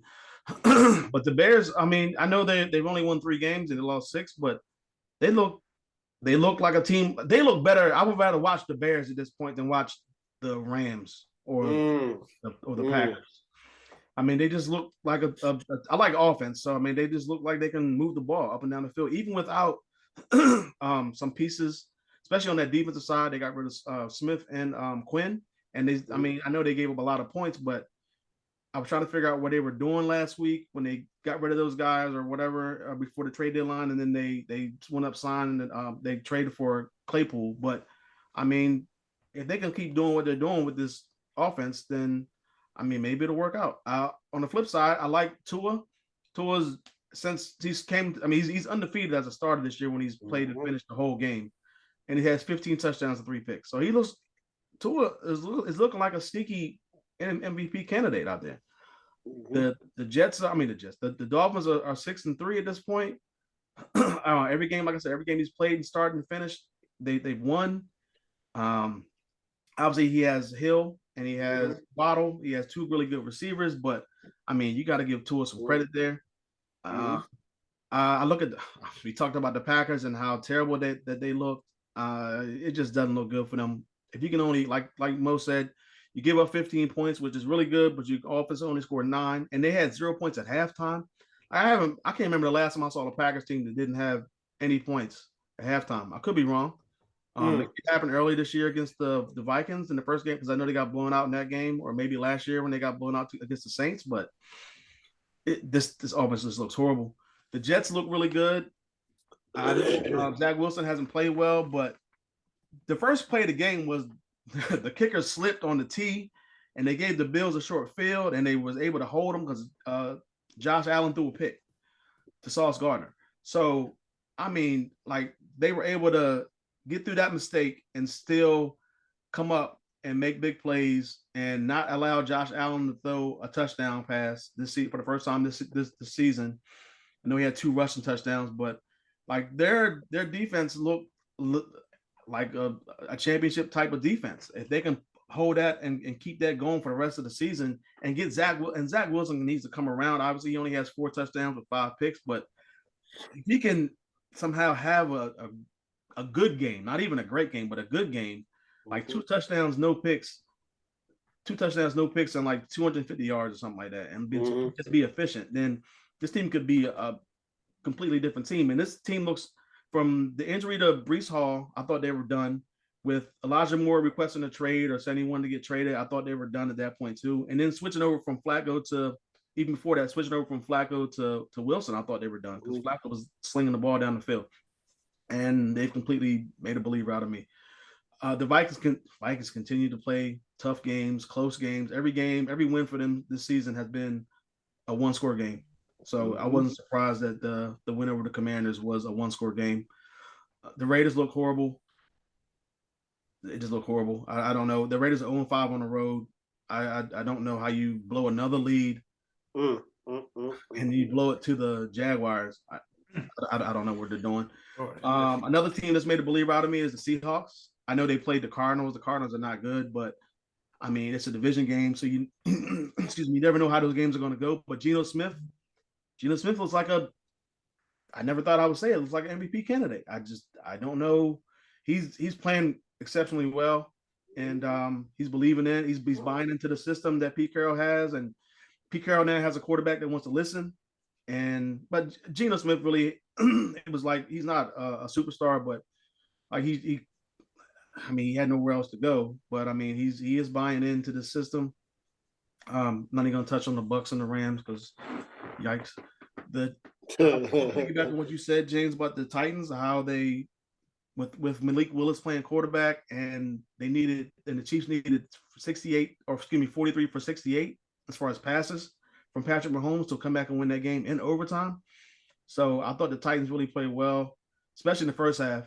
They weren't able to run the ball as successful in the second half, but hats off to that defense. Like they played extremely well. And like Mo said, the Ravens are on a nice run. They won 3 in a row now. The defense is starting to pick it up, and like you said, they have the easiest schedule for the rest of the season. So I don't see any hiccups for that team as long as they can stay healthy. And I know they need a wide receiver. They need they need Andrews to be healthy. Their running game is it's like the you don't know what you're going to get from that, but you never know who's healthy. But I mean, they still have Lamar Jackson, and now they have looks like a top 10 looking defense if they can keep going the rest of the season. So that's my take on it. We'll see what happens this week. I don't even know who plays, but we'll get into that later. So, all right, Corey, week 9 recap. Honestly, I feel like most everything is kind of touched on through there. The only thing I would point out differently is that I take a little bit different twist on the Chiefs and Titans game than you, James. I think that game should be a bit of a red flag for Kansas City. I mean, when you're facing a Titans team that isn't particularly good, yes, they're 5-3, but their record is misleading. I don't think they're a great team. And they have a backup quarterback who struggled again. And he's a rookie, and you need overtime to beat that team. That's concerning. And I think the Titans game and then the Colts game as well kind of showed that an Achilles heel for this Chiefs team could be if they come up against a team in the playoffs like the Ravens who can consistently run the football. I think that could be it for Kansas City. My Super Bowl pick, baby, the Ravens. It's definitely, I think, exposes a very real concern for that Chiefs team and that defense. And,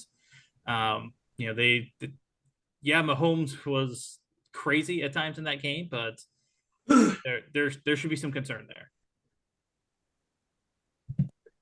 I agree. I agree with you. That That might be a weakness because you gotta just keep Mahomes off the field to beat the Chiefs, man. That's just a fact. Okay, so right now I want to do this. I've been seeing this, and I'm fascinated with this next topic, and I think it's going to change every week. I'll ask when Mo gets back, but all right, Mo, there you are. I like this topic, and I think everybody should. It's going to be different for everybody, but I just want everybody's top 10 teams in the NFL right now. Why? Because I think it's going to be different. It's going to change every week. Somebody's going to be off. Somebody's going to be on. I mean, I don't know. If yours is consistent, I don't know. I think some teams are gonna. I know mine's gonna be fluid. I just see it and I kind of like it. It was like, yeah, I'd like to talk about that. So Mo, what are your top 10 NFL teams right now? You want them in order? Can I just do 10? Yeah, I want them in order. Go from right, 10 to 1. 10 to 1, 10 to 1. All right.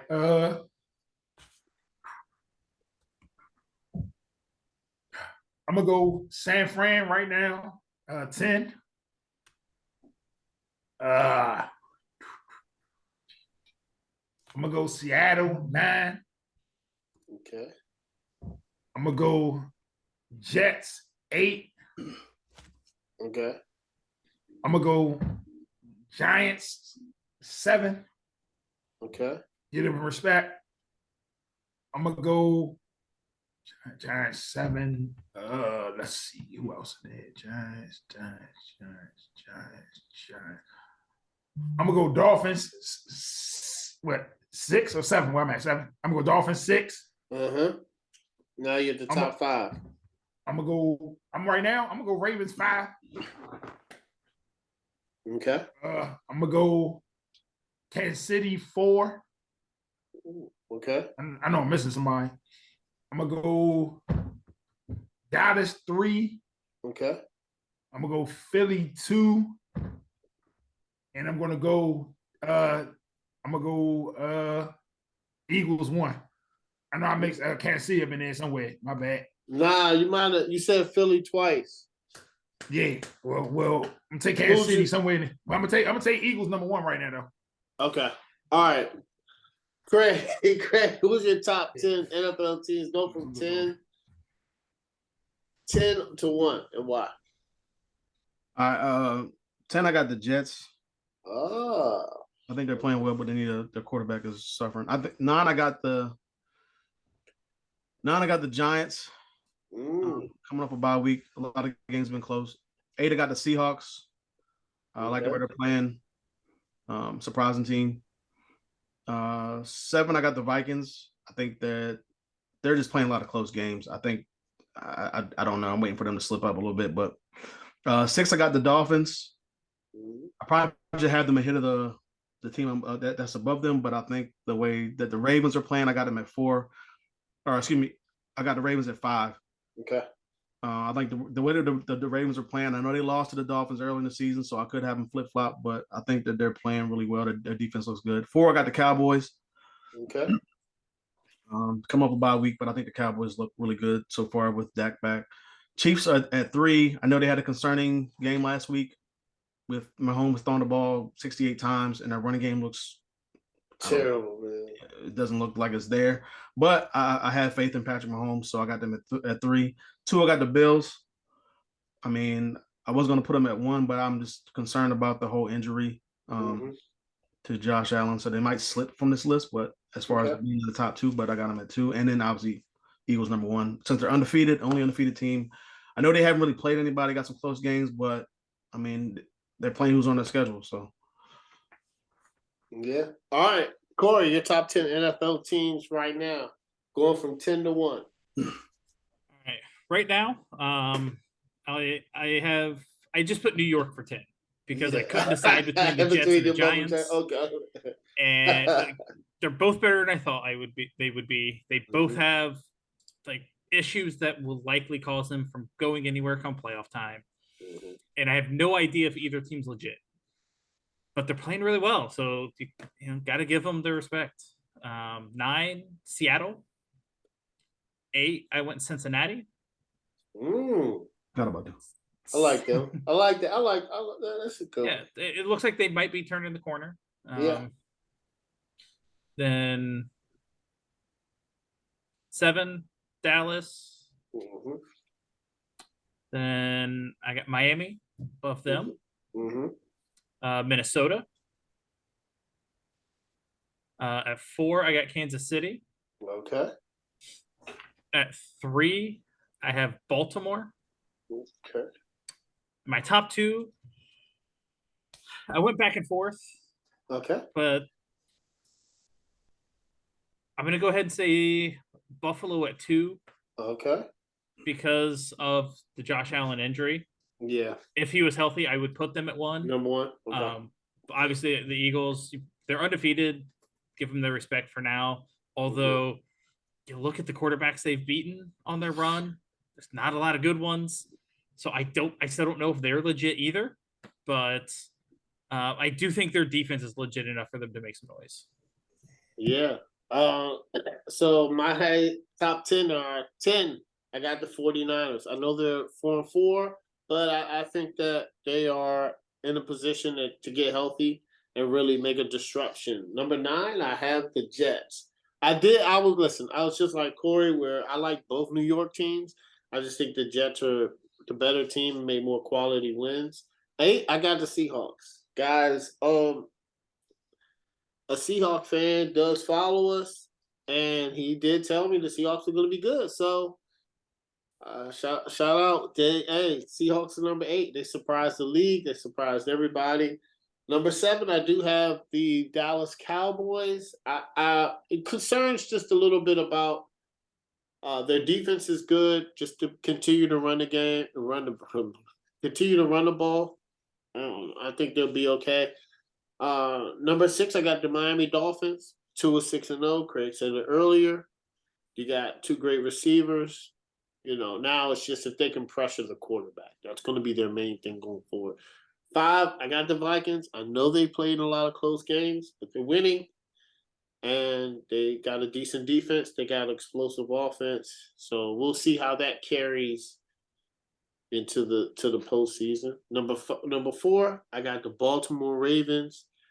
The Baltimore Ravens have a really easy schedule. So I think they're gonna get healthy, and we all know this in the postseason. It's your running game and your defense. So we're gonna see how that carries on. Number 3, I got the Bills, only because I'm concerned about Josh Allen. I'm concerned about the Jets' loss. They're always on this roller coaster, but they're still one of the best teams in the NFL. Number 2, I got the Chiefs. That running game is non-existent. So I don't know what Andy Reid's going to do to fix it, if he is at all. And number 1, I got the Eagles. I am not sold on the Eagles, just like everybody else. But the problem is they're undefeated. And they're running the ball. They're passing the ball. They have a good defense, but they haven't played anybody. So we'll see who they are in the, when it gets real, the playoff time. Because it gets real in the playoffs. All right, Craig. Breakout fantasy player for week 10. Why you keep asking me these? I go right to you. It always falls on you. I don't know, man. Like last week, I picked Aaron Rodgers. So who am I to pick anybody? I mean, he had a good matchup and blew. Aaron Rodgers. I forgot. He had a good matchup though. Yeah, he blew it. I don't know. Actually, you know what I did for this one? Because I wasn't trying to pick anybody in the top 10, so I just picked like 5 names and just did a random wheel generator. Yeah. And it landed on Jimmy Garoppolo. I mean, oh, okay. I don't know. I mean, he's got a decent matchup against the Chargers. They're at home, for what it's worth.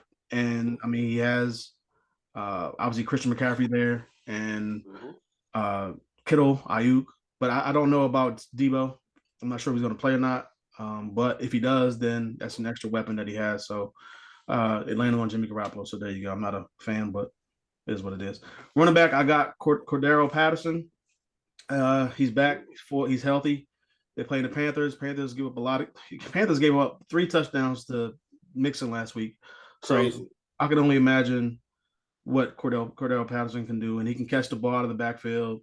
So I think he's a solid play for this week. Wide receiver, I'm going Juju Smith-Schuster. I don't think they don't need.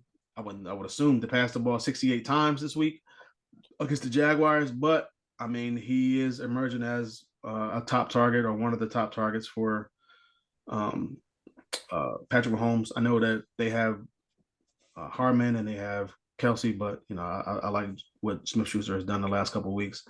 Tight end, I don't know why I picked him. Tight ends are hard, man. They're always hard, but this is another real wheel generator thing. It landed on Dawson Knox.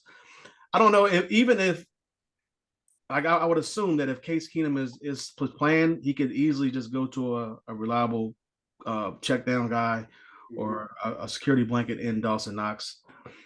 So I think he could probably catch some passes. And defense, I don't know, man. I went with the Saints. The Saints are playing the Steelers. I think that's a good one. Yeah. But I'm not really confident in it just because I think the Steelers can make plays on the offense with coming off a bye week. They're at home. Just another week of practice. So, but those are my picks. All right, Corey, your breakout fantasy players for week 10. For quarterback, I got Daniel Jones. He's got a favorable matchup against the Texans.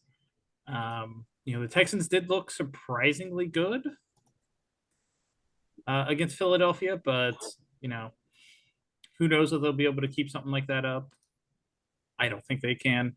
Also in that game, I think Wan'Dale Robinson is worth a play if you're in a spot where you need a replacement for injuries or a bye week. Running back, I think Rashad White be an interesting pickup. I know there's been some talk about Fournette's role getting reduced, him being unhappy about it, and teams have had success running against that Seattle defense, so could be an option. Tight end, I'm gonna throw out Kylan Granson from Indianapolis. Okay. Only because I don't put much stock in him and Eilinger having gone to high school together, but it's Mo Alley Cox was in a walking boot in practice, and Jelani Woods did not practice, which would leave him as the only tight end available potentially for Sunday. So just having an opportunity for volume would be that. Defense, flip side of that game, the Raiders, because they're going up against the Colts, and who the hell knows what that Colts team is going to look like on Sunday. So you know what? You need a defense. You might as well play the one going against them. Yeah. That's interesting because I read that earlier. A couple people said pick up the Raiders defense. Quarterback. I think with the quarterback, I'm tossed up between two because Pittsburgh defense has been really bad this year. And Andy Dalton is, been decent, but I'm gonna throw it out there.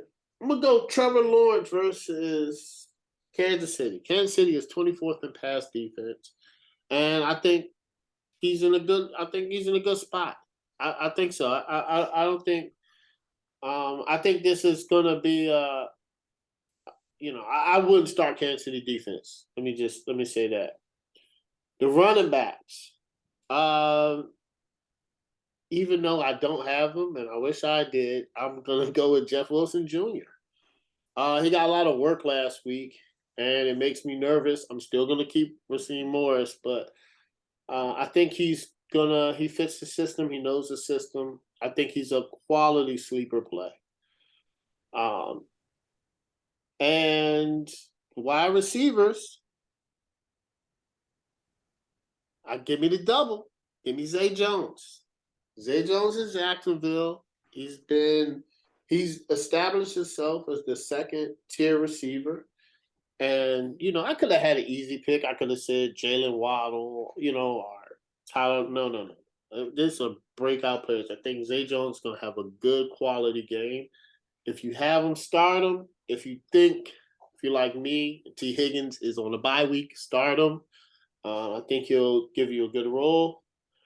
Tight ends are so difficult. I'm not going to lie. I'm glad I got the tight end I got, but tight ends are like really difficult. It makes you wonder next year, that's why they draft Kelsey, Kittle, and Goddard really high. But I would do Cole Kmet. Chicago, Detroit. I think that Detroit's just a bad team, and I think Justin Fields is going to look for him. And he had a good game last week. So that's where I would go with tight end. And defense. Craig, I actually like the New Orleans Saints, and Corey, I like your defense with the Vegas Raiders. I'm gonna go. This is an easy pick though. So all right, I'm gonna go with. I'll go the Titans versus Denver. I think Denver's offense is non-existent. I know the Titans gave a lot up to Patrick Mahomes. But I think that Russell Wilson is not Patrick Mahomes, and I think Tennessee could come through in a pinch. So let's move to who you got. Oh. You know what time is favorite time of the night. Boom, boom. Oh, what did Kirk Cousins do? He be looking crazy, guys. They put all that jewelry on, and he live your life, Kirk. He just looks so. He just looks so. Oh man, he looks so silly, and they do it every week. All right, Corey, I'm starting with you. Who you got? Seahawks versus Buccaneers. I think this is the first game in Germany. Yep. I love it. I love early morning games because I'll wake up. I hate it. Have my coffee and football. Yeah. Only thing is fantasy. The only thing is fantasy that trips me up. But I love the early morning games. It worked out perfectly when we were in Indy for the game. Joe's Broncos were on the London game that morning. Had White Castle for breakfast, and there we go. Football all day, man. It's football nonstop. As soon as the morning game is done, you got the one. You got. Yeah. Although if your team loses the London game, it really just kind of wrecks the whole Sunday. Yeah. You're right about that. All right. Seahawks versus Bucks. Who you got? All right. Yeah, Seahawks Bucks coaching. Gotta go Pete Carroll. Like, kudos to him on what he's done this year. It's I didn't see it coming. I thought they were going to be a dreadful football team. I didn't know why Carroll stuck around. And yeah, he's shown everyone, he has a legitimate shot at winning Coach of the Year this year. I think it's between him and Brian Dable probably. And he's got that team looking like it's going to go to the playoffs with Geno Smith at the helm. Offensively, I have to say Seattle right now. Like the Bucs have more talent offensively on that roster, but Geno's playing fantastic football. Seahawks offense looks solid, and kind of feels like maybe Brady driving Bruce Arians out of town might have been a bit of a mistake for Tampa. I mean, between that and much like Aaron Rodgers, the question marks as to how locked in is Tom Brady playing football right now. Seattle's locked in though. Defensively, Tampa, like that defense is loaded. It's good. Seattle has some issues on the defensive side of the football. Tampa is still really good there. Overall, like, I'll be honest, I still struggle to shake my preseason notions of what I thought the Seahawks were going to be. I think everybody. It's I thought nothing of them. I assumed they were going to have the number one pick. kudos to the fan that had faith. If I was in that situation, I don't know if I would have had that much faith, because the things seemed rough in the offseason. But then they had a good draft, and Carroll's done a hell of a job, possibly one of the best coaching jobs of his career, honestly. And there's I think they probably are overachieving this season based on the talent on the overall talent on the roster. And there's not really much of a reason for Tampa to look as bad as they have at times this season. But with it's a game in Europe, who knows what that will do to it. But I have to pick the Seahawks right now. They just look like a better football team. I'm going to go Seattle 23-16. Man, okay, so I'm looking up who the Seahawks fan is. Let me give them another shout out. Seahawks _97.3. They said on one of my posts when we said how the Seahawks were with our training camp, and they were like, the Seahawks are gonna be good, guys. And started following me on Instagram. Shout out to you. We were all wrong. Okay, all of us, guys. I readily admit that, yeah. And he still liked it, and I liked his comment and everything. So it's been cool. He'll probably comment on this when I post it. So Seahawks versus Buccaneers. Who you got coaching? I gotta agree with you. I gotta go Pete Carroll. Pete Carroll's done a phenomenal job. I do believe he'll probably win Coach of the Year. I just think I get what Brian Daboll is doing, which is phenomenal with Daniel Jones. Daniel Jones is a top 5 pick. Geno Smith is an 8-year veteran. I gotta give it to, I gotta give it to Pete Carroll at the end of the day. Just a phenomenal job he did. And what's he doing now? The team is young. He looks like he's got a bounce back or swag back, or he's just enjoying himself this season. He's having fun. It's like, all right, okay. All right, Pete. We all get it. Offense, I gotta go Seattle. I'm going with Geno Smith is having a better year. And Craig, you said it right. Did you say Geno Smith is in your MVP discussion? He's up there. Yeah, you're not the only one that's saying that. It's a lot of people. With Tyler Lockett, DK Metcalf, Kenneth Walker is balling.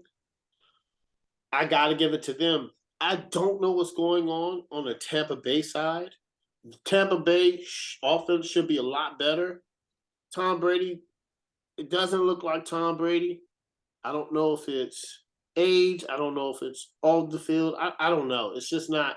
I'm not used to seeing this just Tom Brady. Leonard Fournette, I don't know what's going on with him. I don't know what's going on with playoff Lenny. He's non-existent. Chris Godwin, of course, he took a step back. He came off a major injury and came back really quick. But I got to give Seattle the edge on offense. Defense, I got to give it to Tampa. Tampa, one of the best defenses in the league. They're going to play good. They're going to bring it. I know this game is in Germany. It's probably crazy travel for both teams. But I'm going to go Seahawks. They're going to win this game.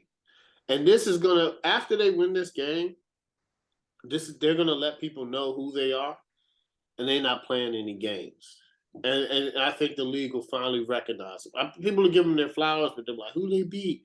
When they beat the Buccaneers on Sunday, it'll be the flowers. And the score is going to be 24-17 Seahawks. Mo, Seahawks versus Buccaneers. Who you got? I got coaching. I'm going to go Pete Carroll, of course. I mean, that goes without saying right now. No respect to Todd Bowles, but, he has Super Bowl. He has Super Bowl title. Pete Carroll's won games. He's done a heck of a job this year with what we thought was going to be. Because honestly, I was one of them that thought this was going to be bad this year. Like, I didn't think Lockett was going to be there. I thought DK was going to win out. I thought it was just going to be terrible. And, they found some way to make it go. So, offensively, I'm going to go with Seattle. I'm going to go with Seattle. They look better offensively right now. I mean, if Tampa was clicking on all cylinders, I would say Tampa. But with how it looks right now, just Seattle is the better overall offense right now. Geno's playing well. He's playing at an MVP type of level or conversational level. Kenneth Walker is balling out at running back. DK and Metcalf, DK and Lockett are looking good, looking like they're confident, looking like they get their swag on. So it looks good. Defensively, I'm gonna say Tampa. Just overall, defensively, they're just from top to bottom, just the better defense, talent-wise. They're the better defense. I feel like this is a make or break for Tampa. Like, you can't keep going, win a decent game, win a game, go back, lose a game, keep going back and forth. I feel like they got to put a 4-game, 5-game type of winning streak together eventually. This team has too much talent. So I think Tampa's going to win another game. They're going to keep it going. I think they're going to win in a very competitive battle. I think they're going to win 20-17. All right. Craig, Seahawks versus the Bucks. Who you got? As far as the coach, I'm taking Pete Carroll. Just because he's done a phenomenal job at coaching. Nobody thought they were going to be there. Between him, Brian DeBall, and what's his name, Robert Salah, I think. Robert Salah, yeah. Those are like the 3 coaches for me that are in the conversation for Coach of the Year so far. Especially if they can keep it up. But I mean, Seattle has a prime opportunity to win the division, and they're looking really good. Offensive side, I'm taking Seattle as well. I think Geno Smith was like an MVP candidate. Like I said, I just think the way he's playing with confidence. I haven't seen just Geno Smith, I don't think ever. I don't think so. And especially with the team, with the expectations that they had coming into the season, nobody really gave him a shot. I don't think nobody here gave him a shot. It's hard to find somebody that gave, unless you're like a diehard Seahawks fan. Seahawks fans were telling everybody that they were wrong. Delusional, maybe. But I mean, it's working out for them, and the team looks really good. I thought maybe they would take a step back when they lost Penny, but Walker's come in, and he looks really good. So I just think that Tampa, like Tom Brady's not having like for Tom Brady, he's having a bad season, but he has 10 touchdowns and 1 pick. Like he's not like he's got out there just throwing the ball all crazy, but just looking on paper with this team, they have Mike Evans, Chris Godwin, they've had Julio Jones. I mean, he's still in and out, but Russell Gage coming over from Atlanta. Now he has Cade Otton, how you say his name, for the new tight end, the young tight end. So I mean, he has guys on the team. It's just they just can't figure out a way to put it all together. Leonard Fournette just doesn't look good running the ball. I mean, that's crazy. He was going to be like that. With Ronald Jones not being there. I thought this was Leonard Fournette's time to go off. I mean, he was catching the ball out of the backfield a lot last year as well. He's doing the same this year, but he's just not running the ball. So I got to go with Seattle there. They look really good. And then on the defensive side, though, I got to take Tampa. Tampa's defense is, I mean, they're like a top 10 defense. They have, I mean, obviously just the names alone. Overall, though, I was going back and forth with this one. I wanted to pick Tampa. I still kind of want to pick Tampa just because I think they're going to put it together. But then I found out that the game was in Germany, not in Tampa. Maybe that makes a little bit of a difference. But I think I'm just going to pick Seattle just because I like the way that they're playing right now. They're playing with confidence. I don't think they're scared of Tampa. I only they would be scared of Tampa if the game was in Tampa. So the fact that they got to go to Germany to play this team, and I just think they're playing with a crazy amount of confidence. They had 14 guys on the injury report today, but I think they traveled today as well. So we'll see what happens in the next couple of days. But I'm going Seattle 24-20. All right. Vikings versus Bills. Who you got? Coaching. Man. I'm gonna go McDermott, but I'm gonna give Kevin McConnell his flowers. He does have this team playing well. They close out games, which they didn't do last year. But they played a lot of close games last year, but I think it was the opposite. They might have been 2-5 versus 7-1. And I think when you're closing games out in the NFL level, and you have a coach that, you have a team that didn't close out games, and then you hire a new coach and they do, that's just a testament to the coach and how disciplined the players are and what they're willing to do to win. But I got to give it to Sean McDermott. Once again, he has the Bills as one of the best teams in the NFL.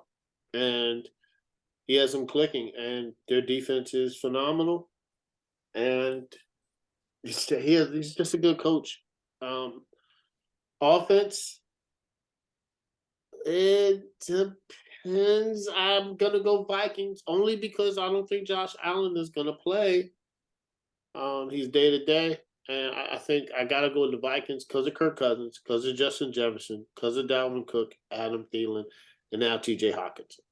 I just think that offense is loaded, and they came to play.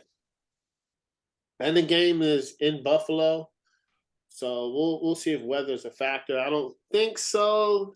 It's not as cold as it used to be in November, so I think it's gonna be a good game. Defense, Buffalo.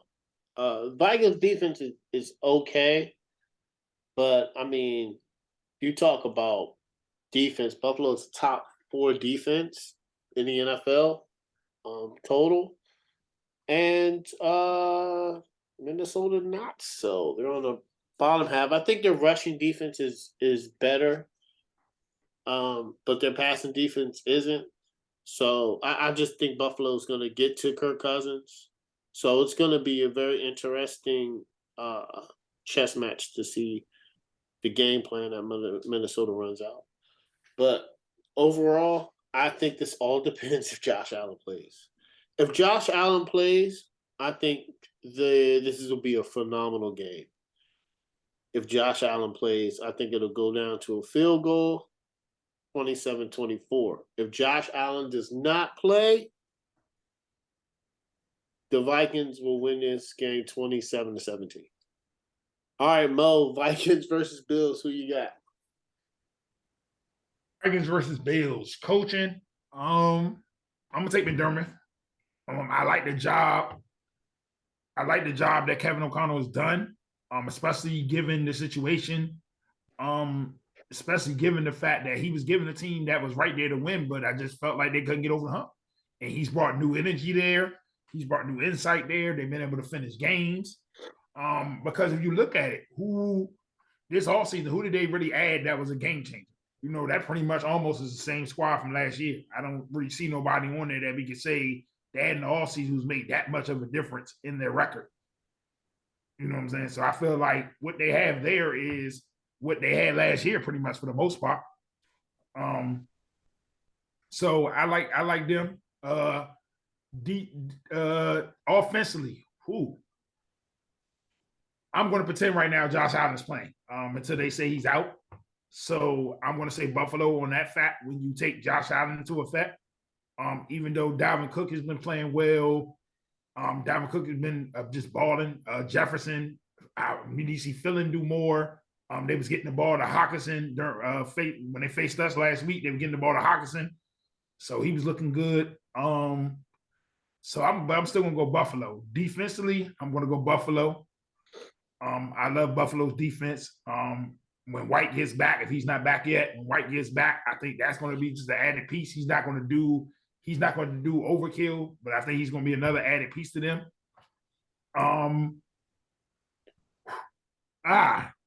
Is Allen playing? If he's not playing, I think Minnesota wins this game by double digits. If he is playing, I can see I would take Buffalo 27-20. If he's not playing, I would take Minnesota 27-13. All right, Craig, Vikings versus Bills. Who you got?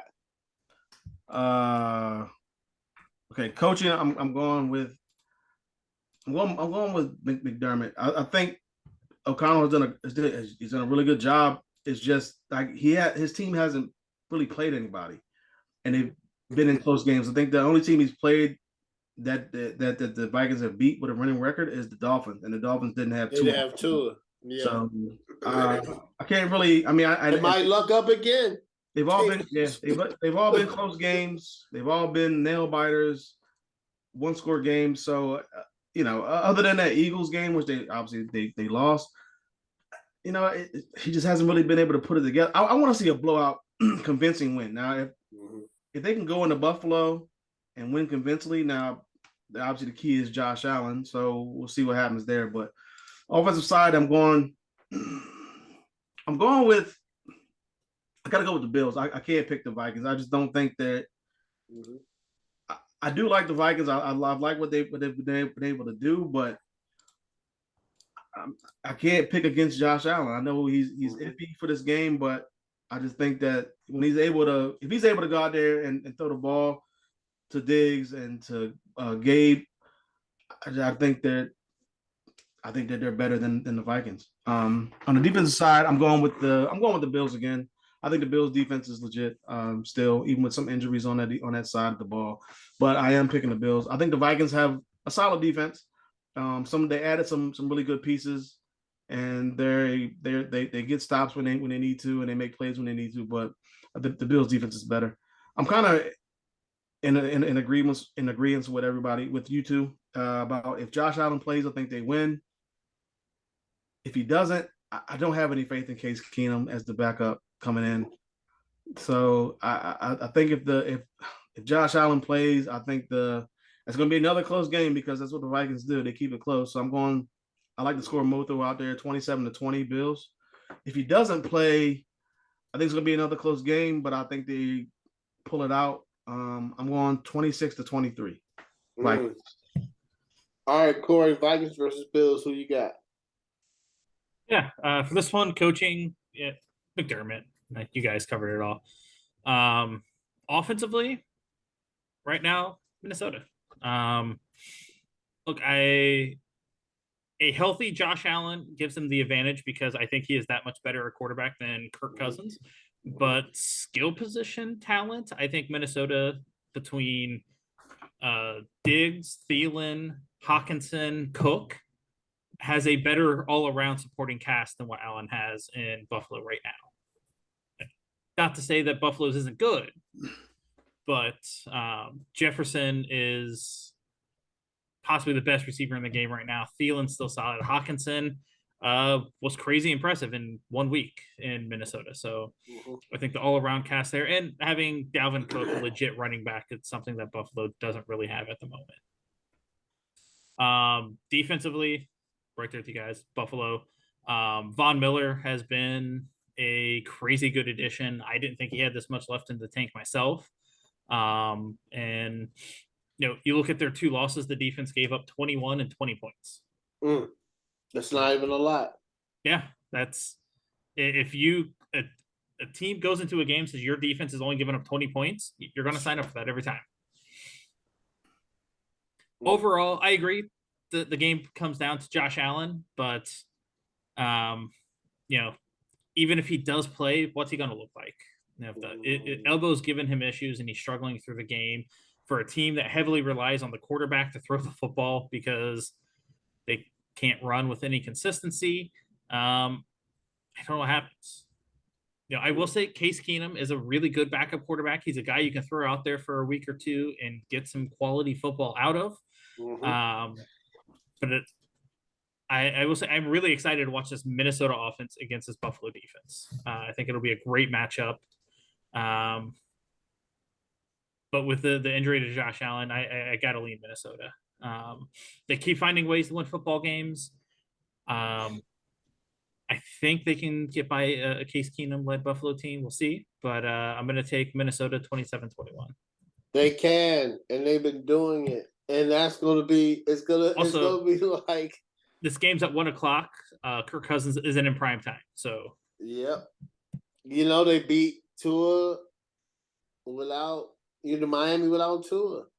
This is just You know, and then also we about to go to the next one. Also, they run Josh Allen so much too, and hopefully they need to dial that back. But I know I have the Broncos versus Titans on here, but I'm not doing that. I'm not. It's going to be, I'm not.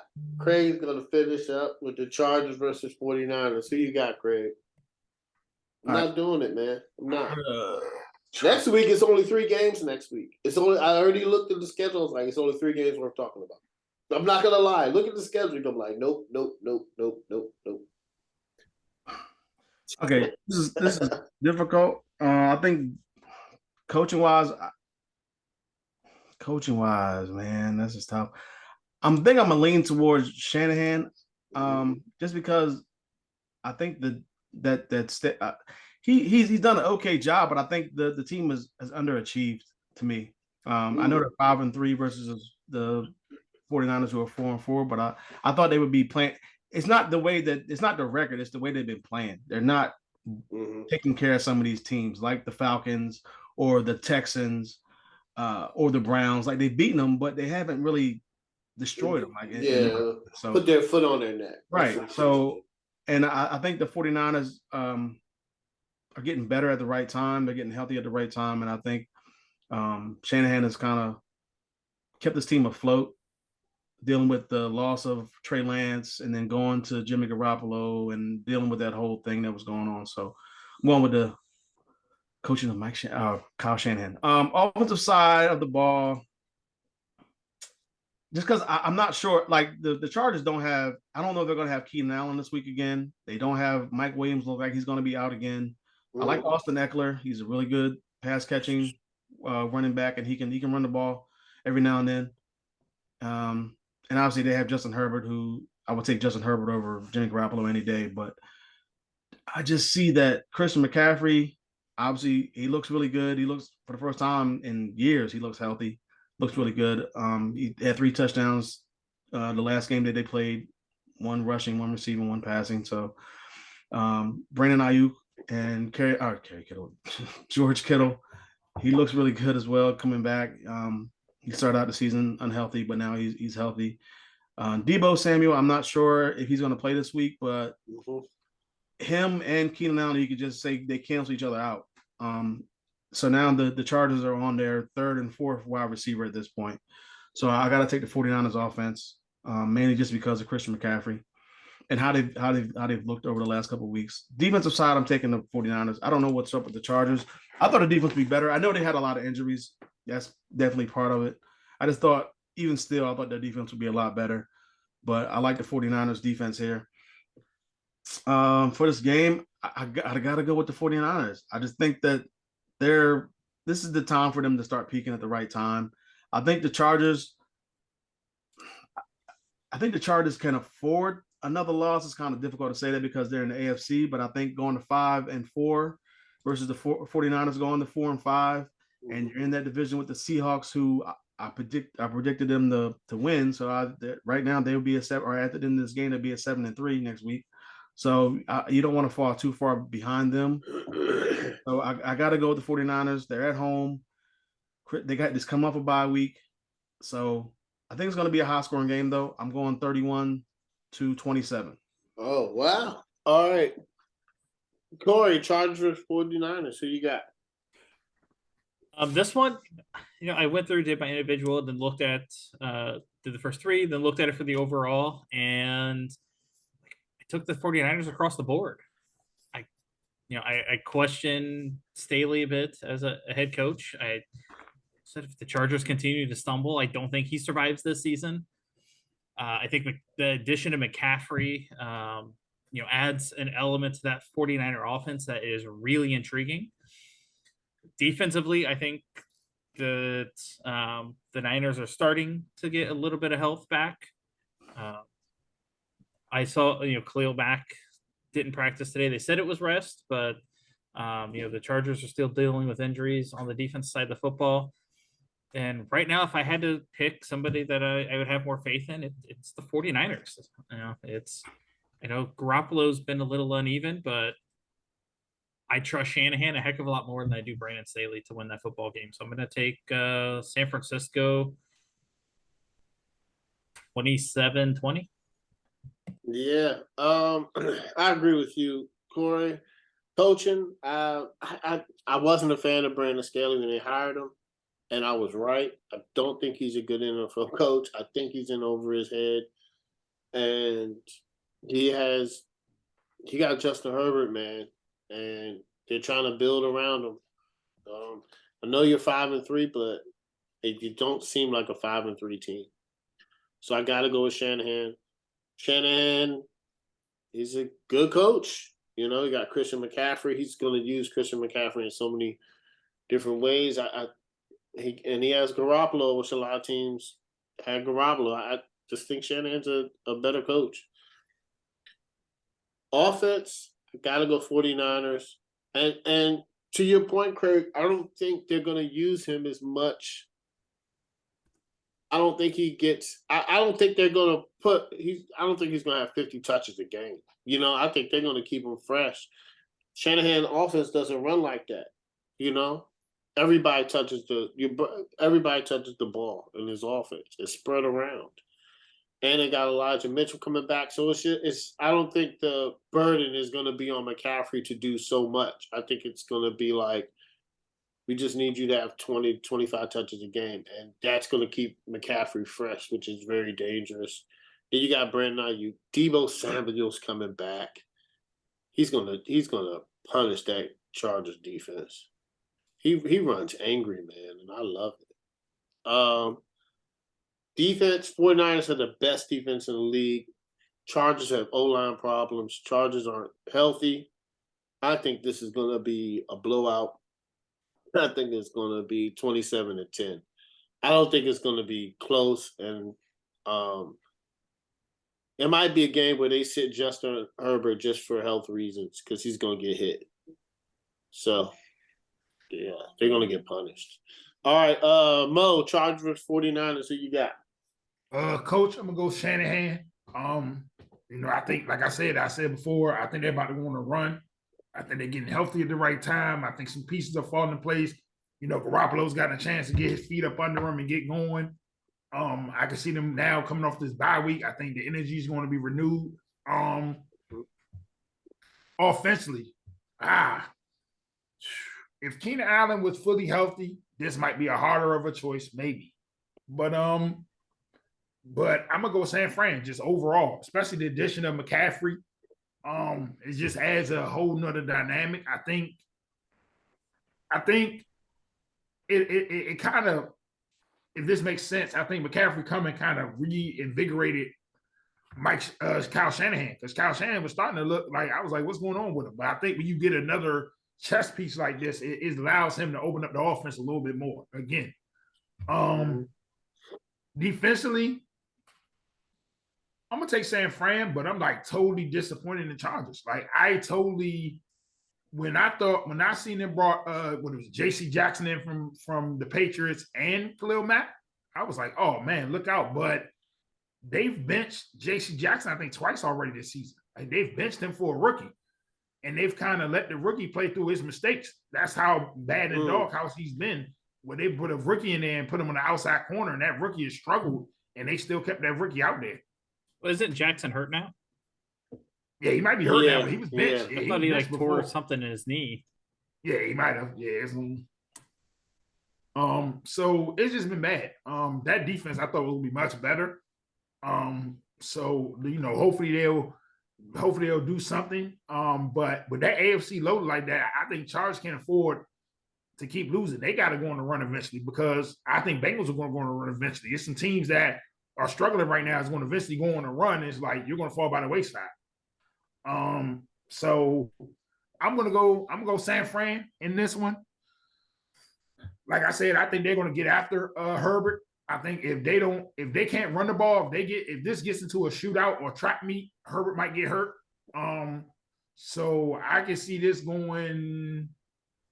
I'm gonna be respectful and say 30-17 San Fran. All right. Damn, yeah.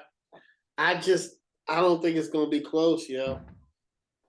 I don't think it's going to be close. I think the Chargers is underachieved, man. So, coaching matters. I still don't understand why they didn't hire offensive-minded head coach Justin Herbert. And they hired Brandon Staley.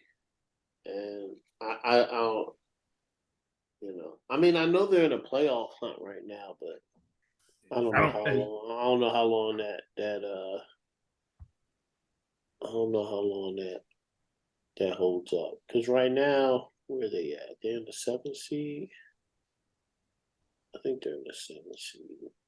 With the Chargers? Yeah. Yep. 1, 2, 3, 4, 5, 6, 7. Yep, they're in the 7th seed. Knicks cut it down to 15. They was down 25. Lord mercy. But you got the Patriots behind them and the Bengals. The Jets win a couple more games. They're in there, man. They're in the playoffs. If they win 4 more games, maybe. Hey, if Buffalo get home field throughout, we cancel Christmas. No, I don't think so.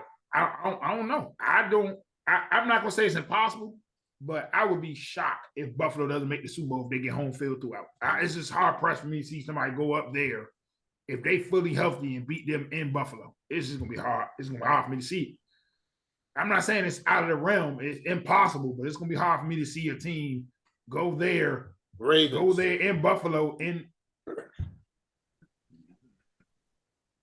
gonna have to throw the ball. They ain't gonna run no 350 down Buffalo throat like that. No 250 yards and shut the game. I don't know.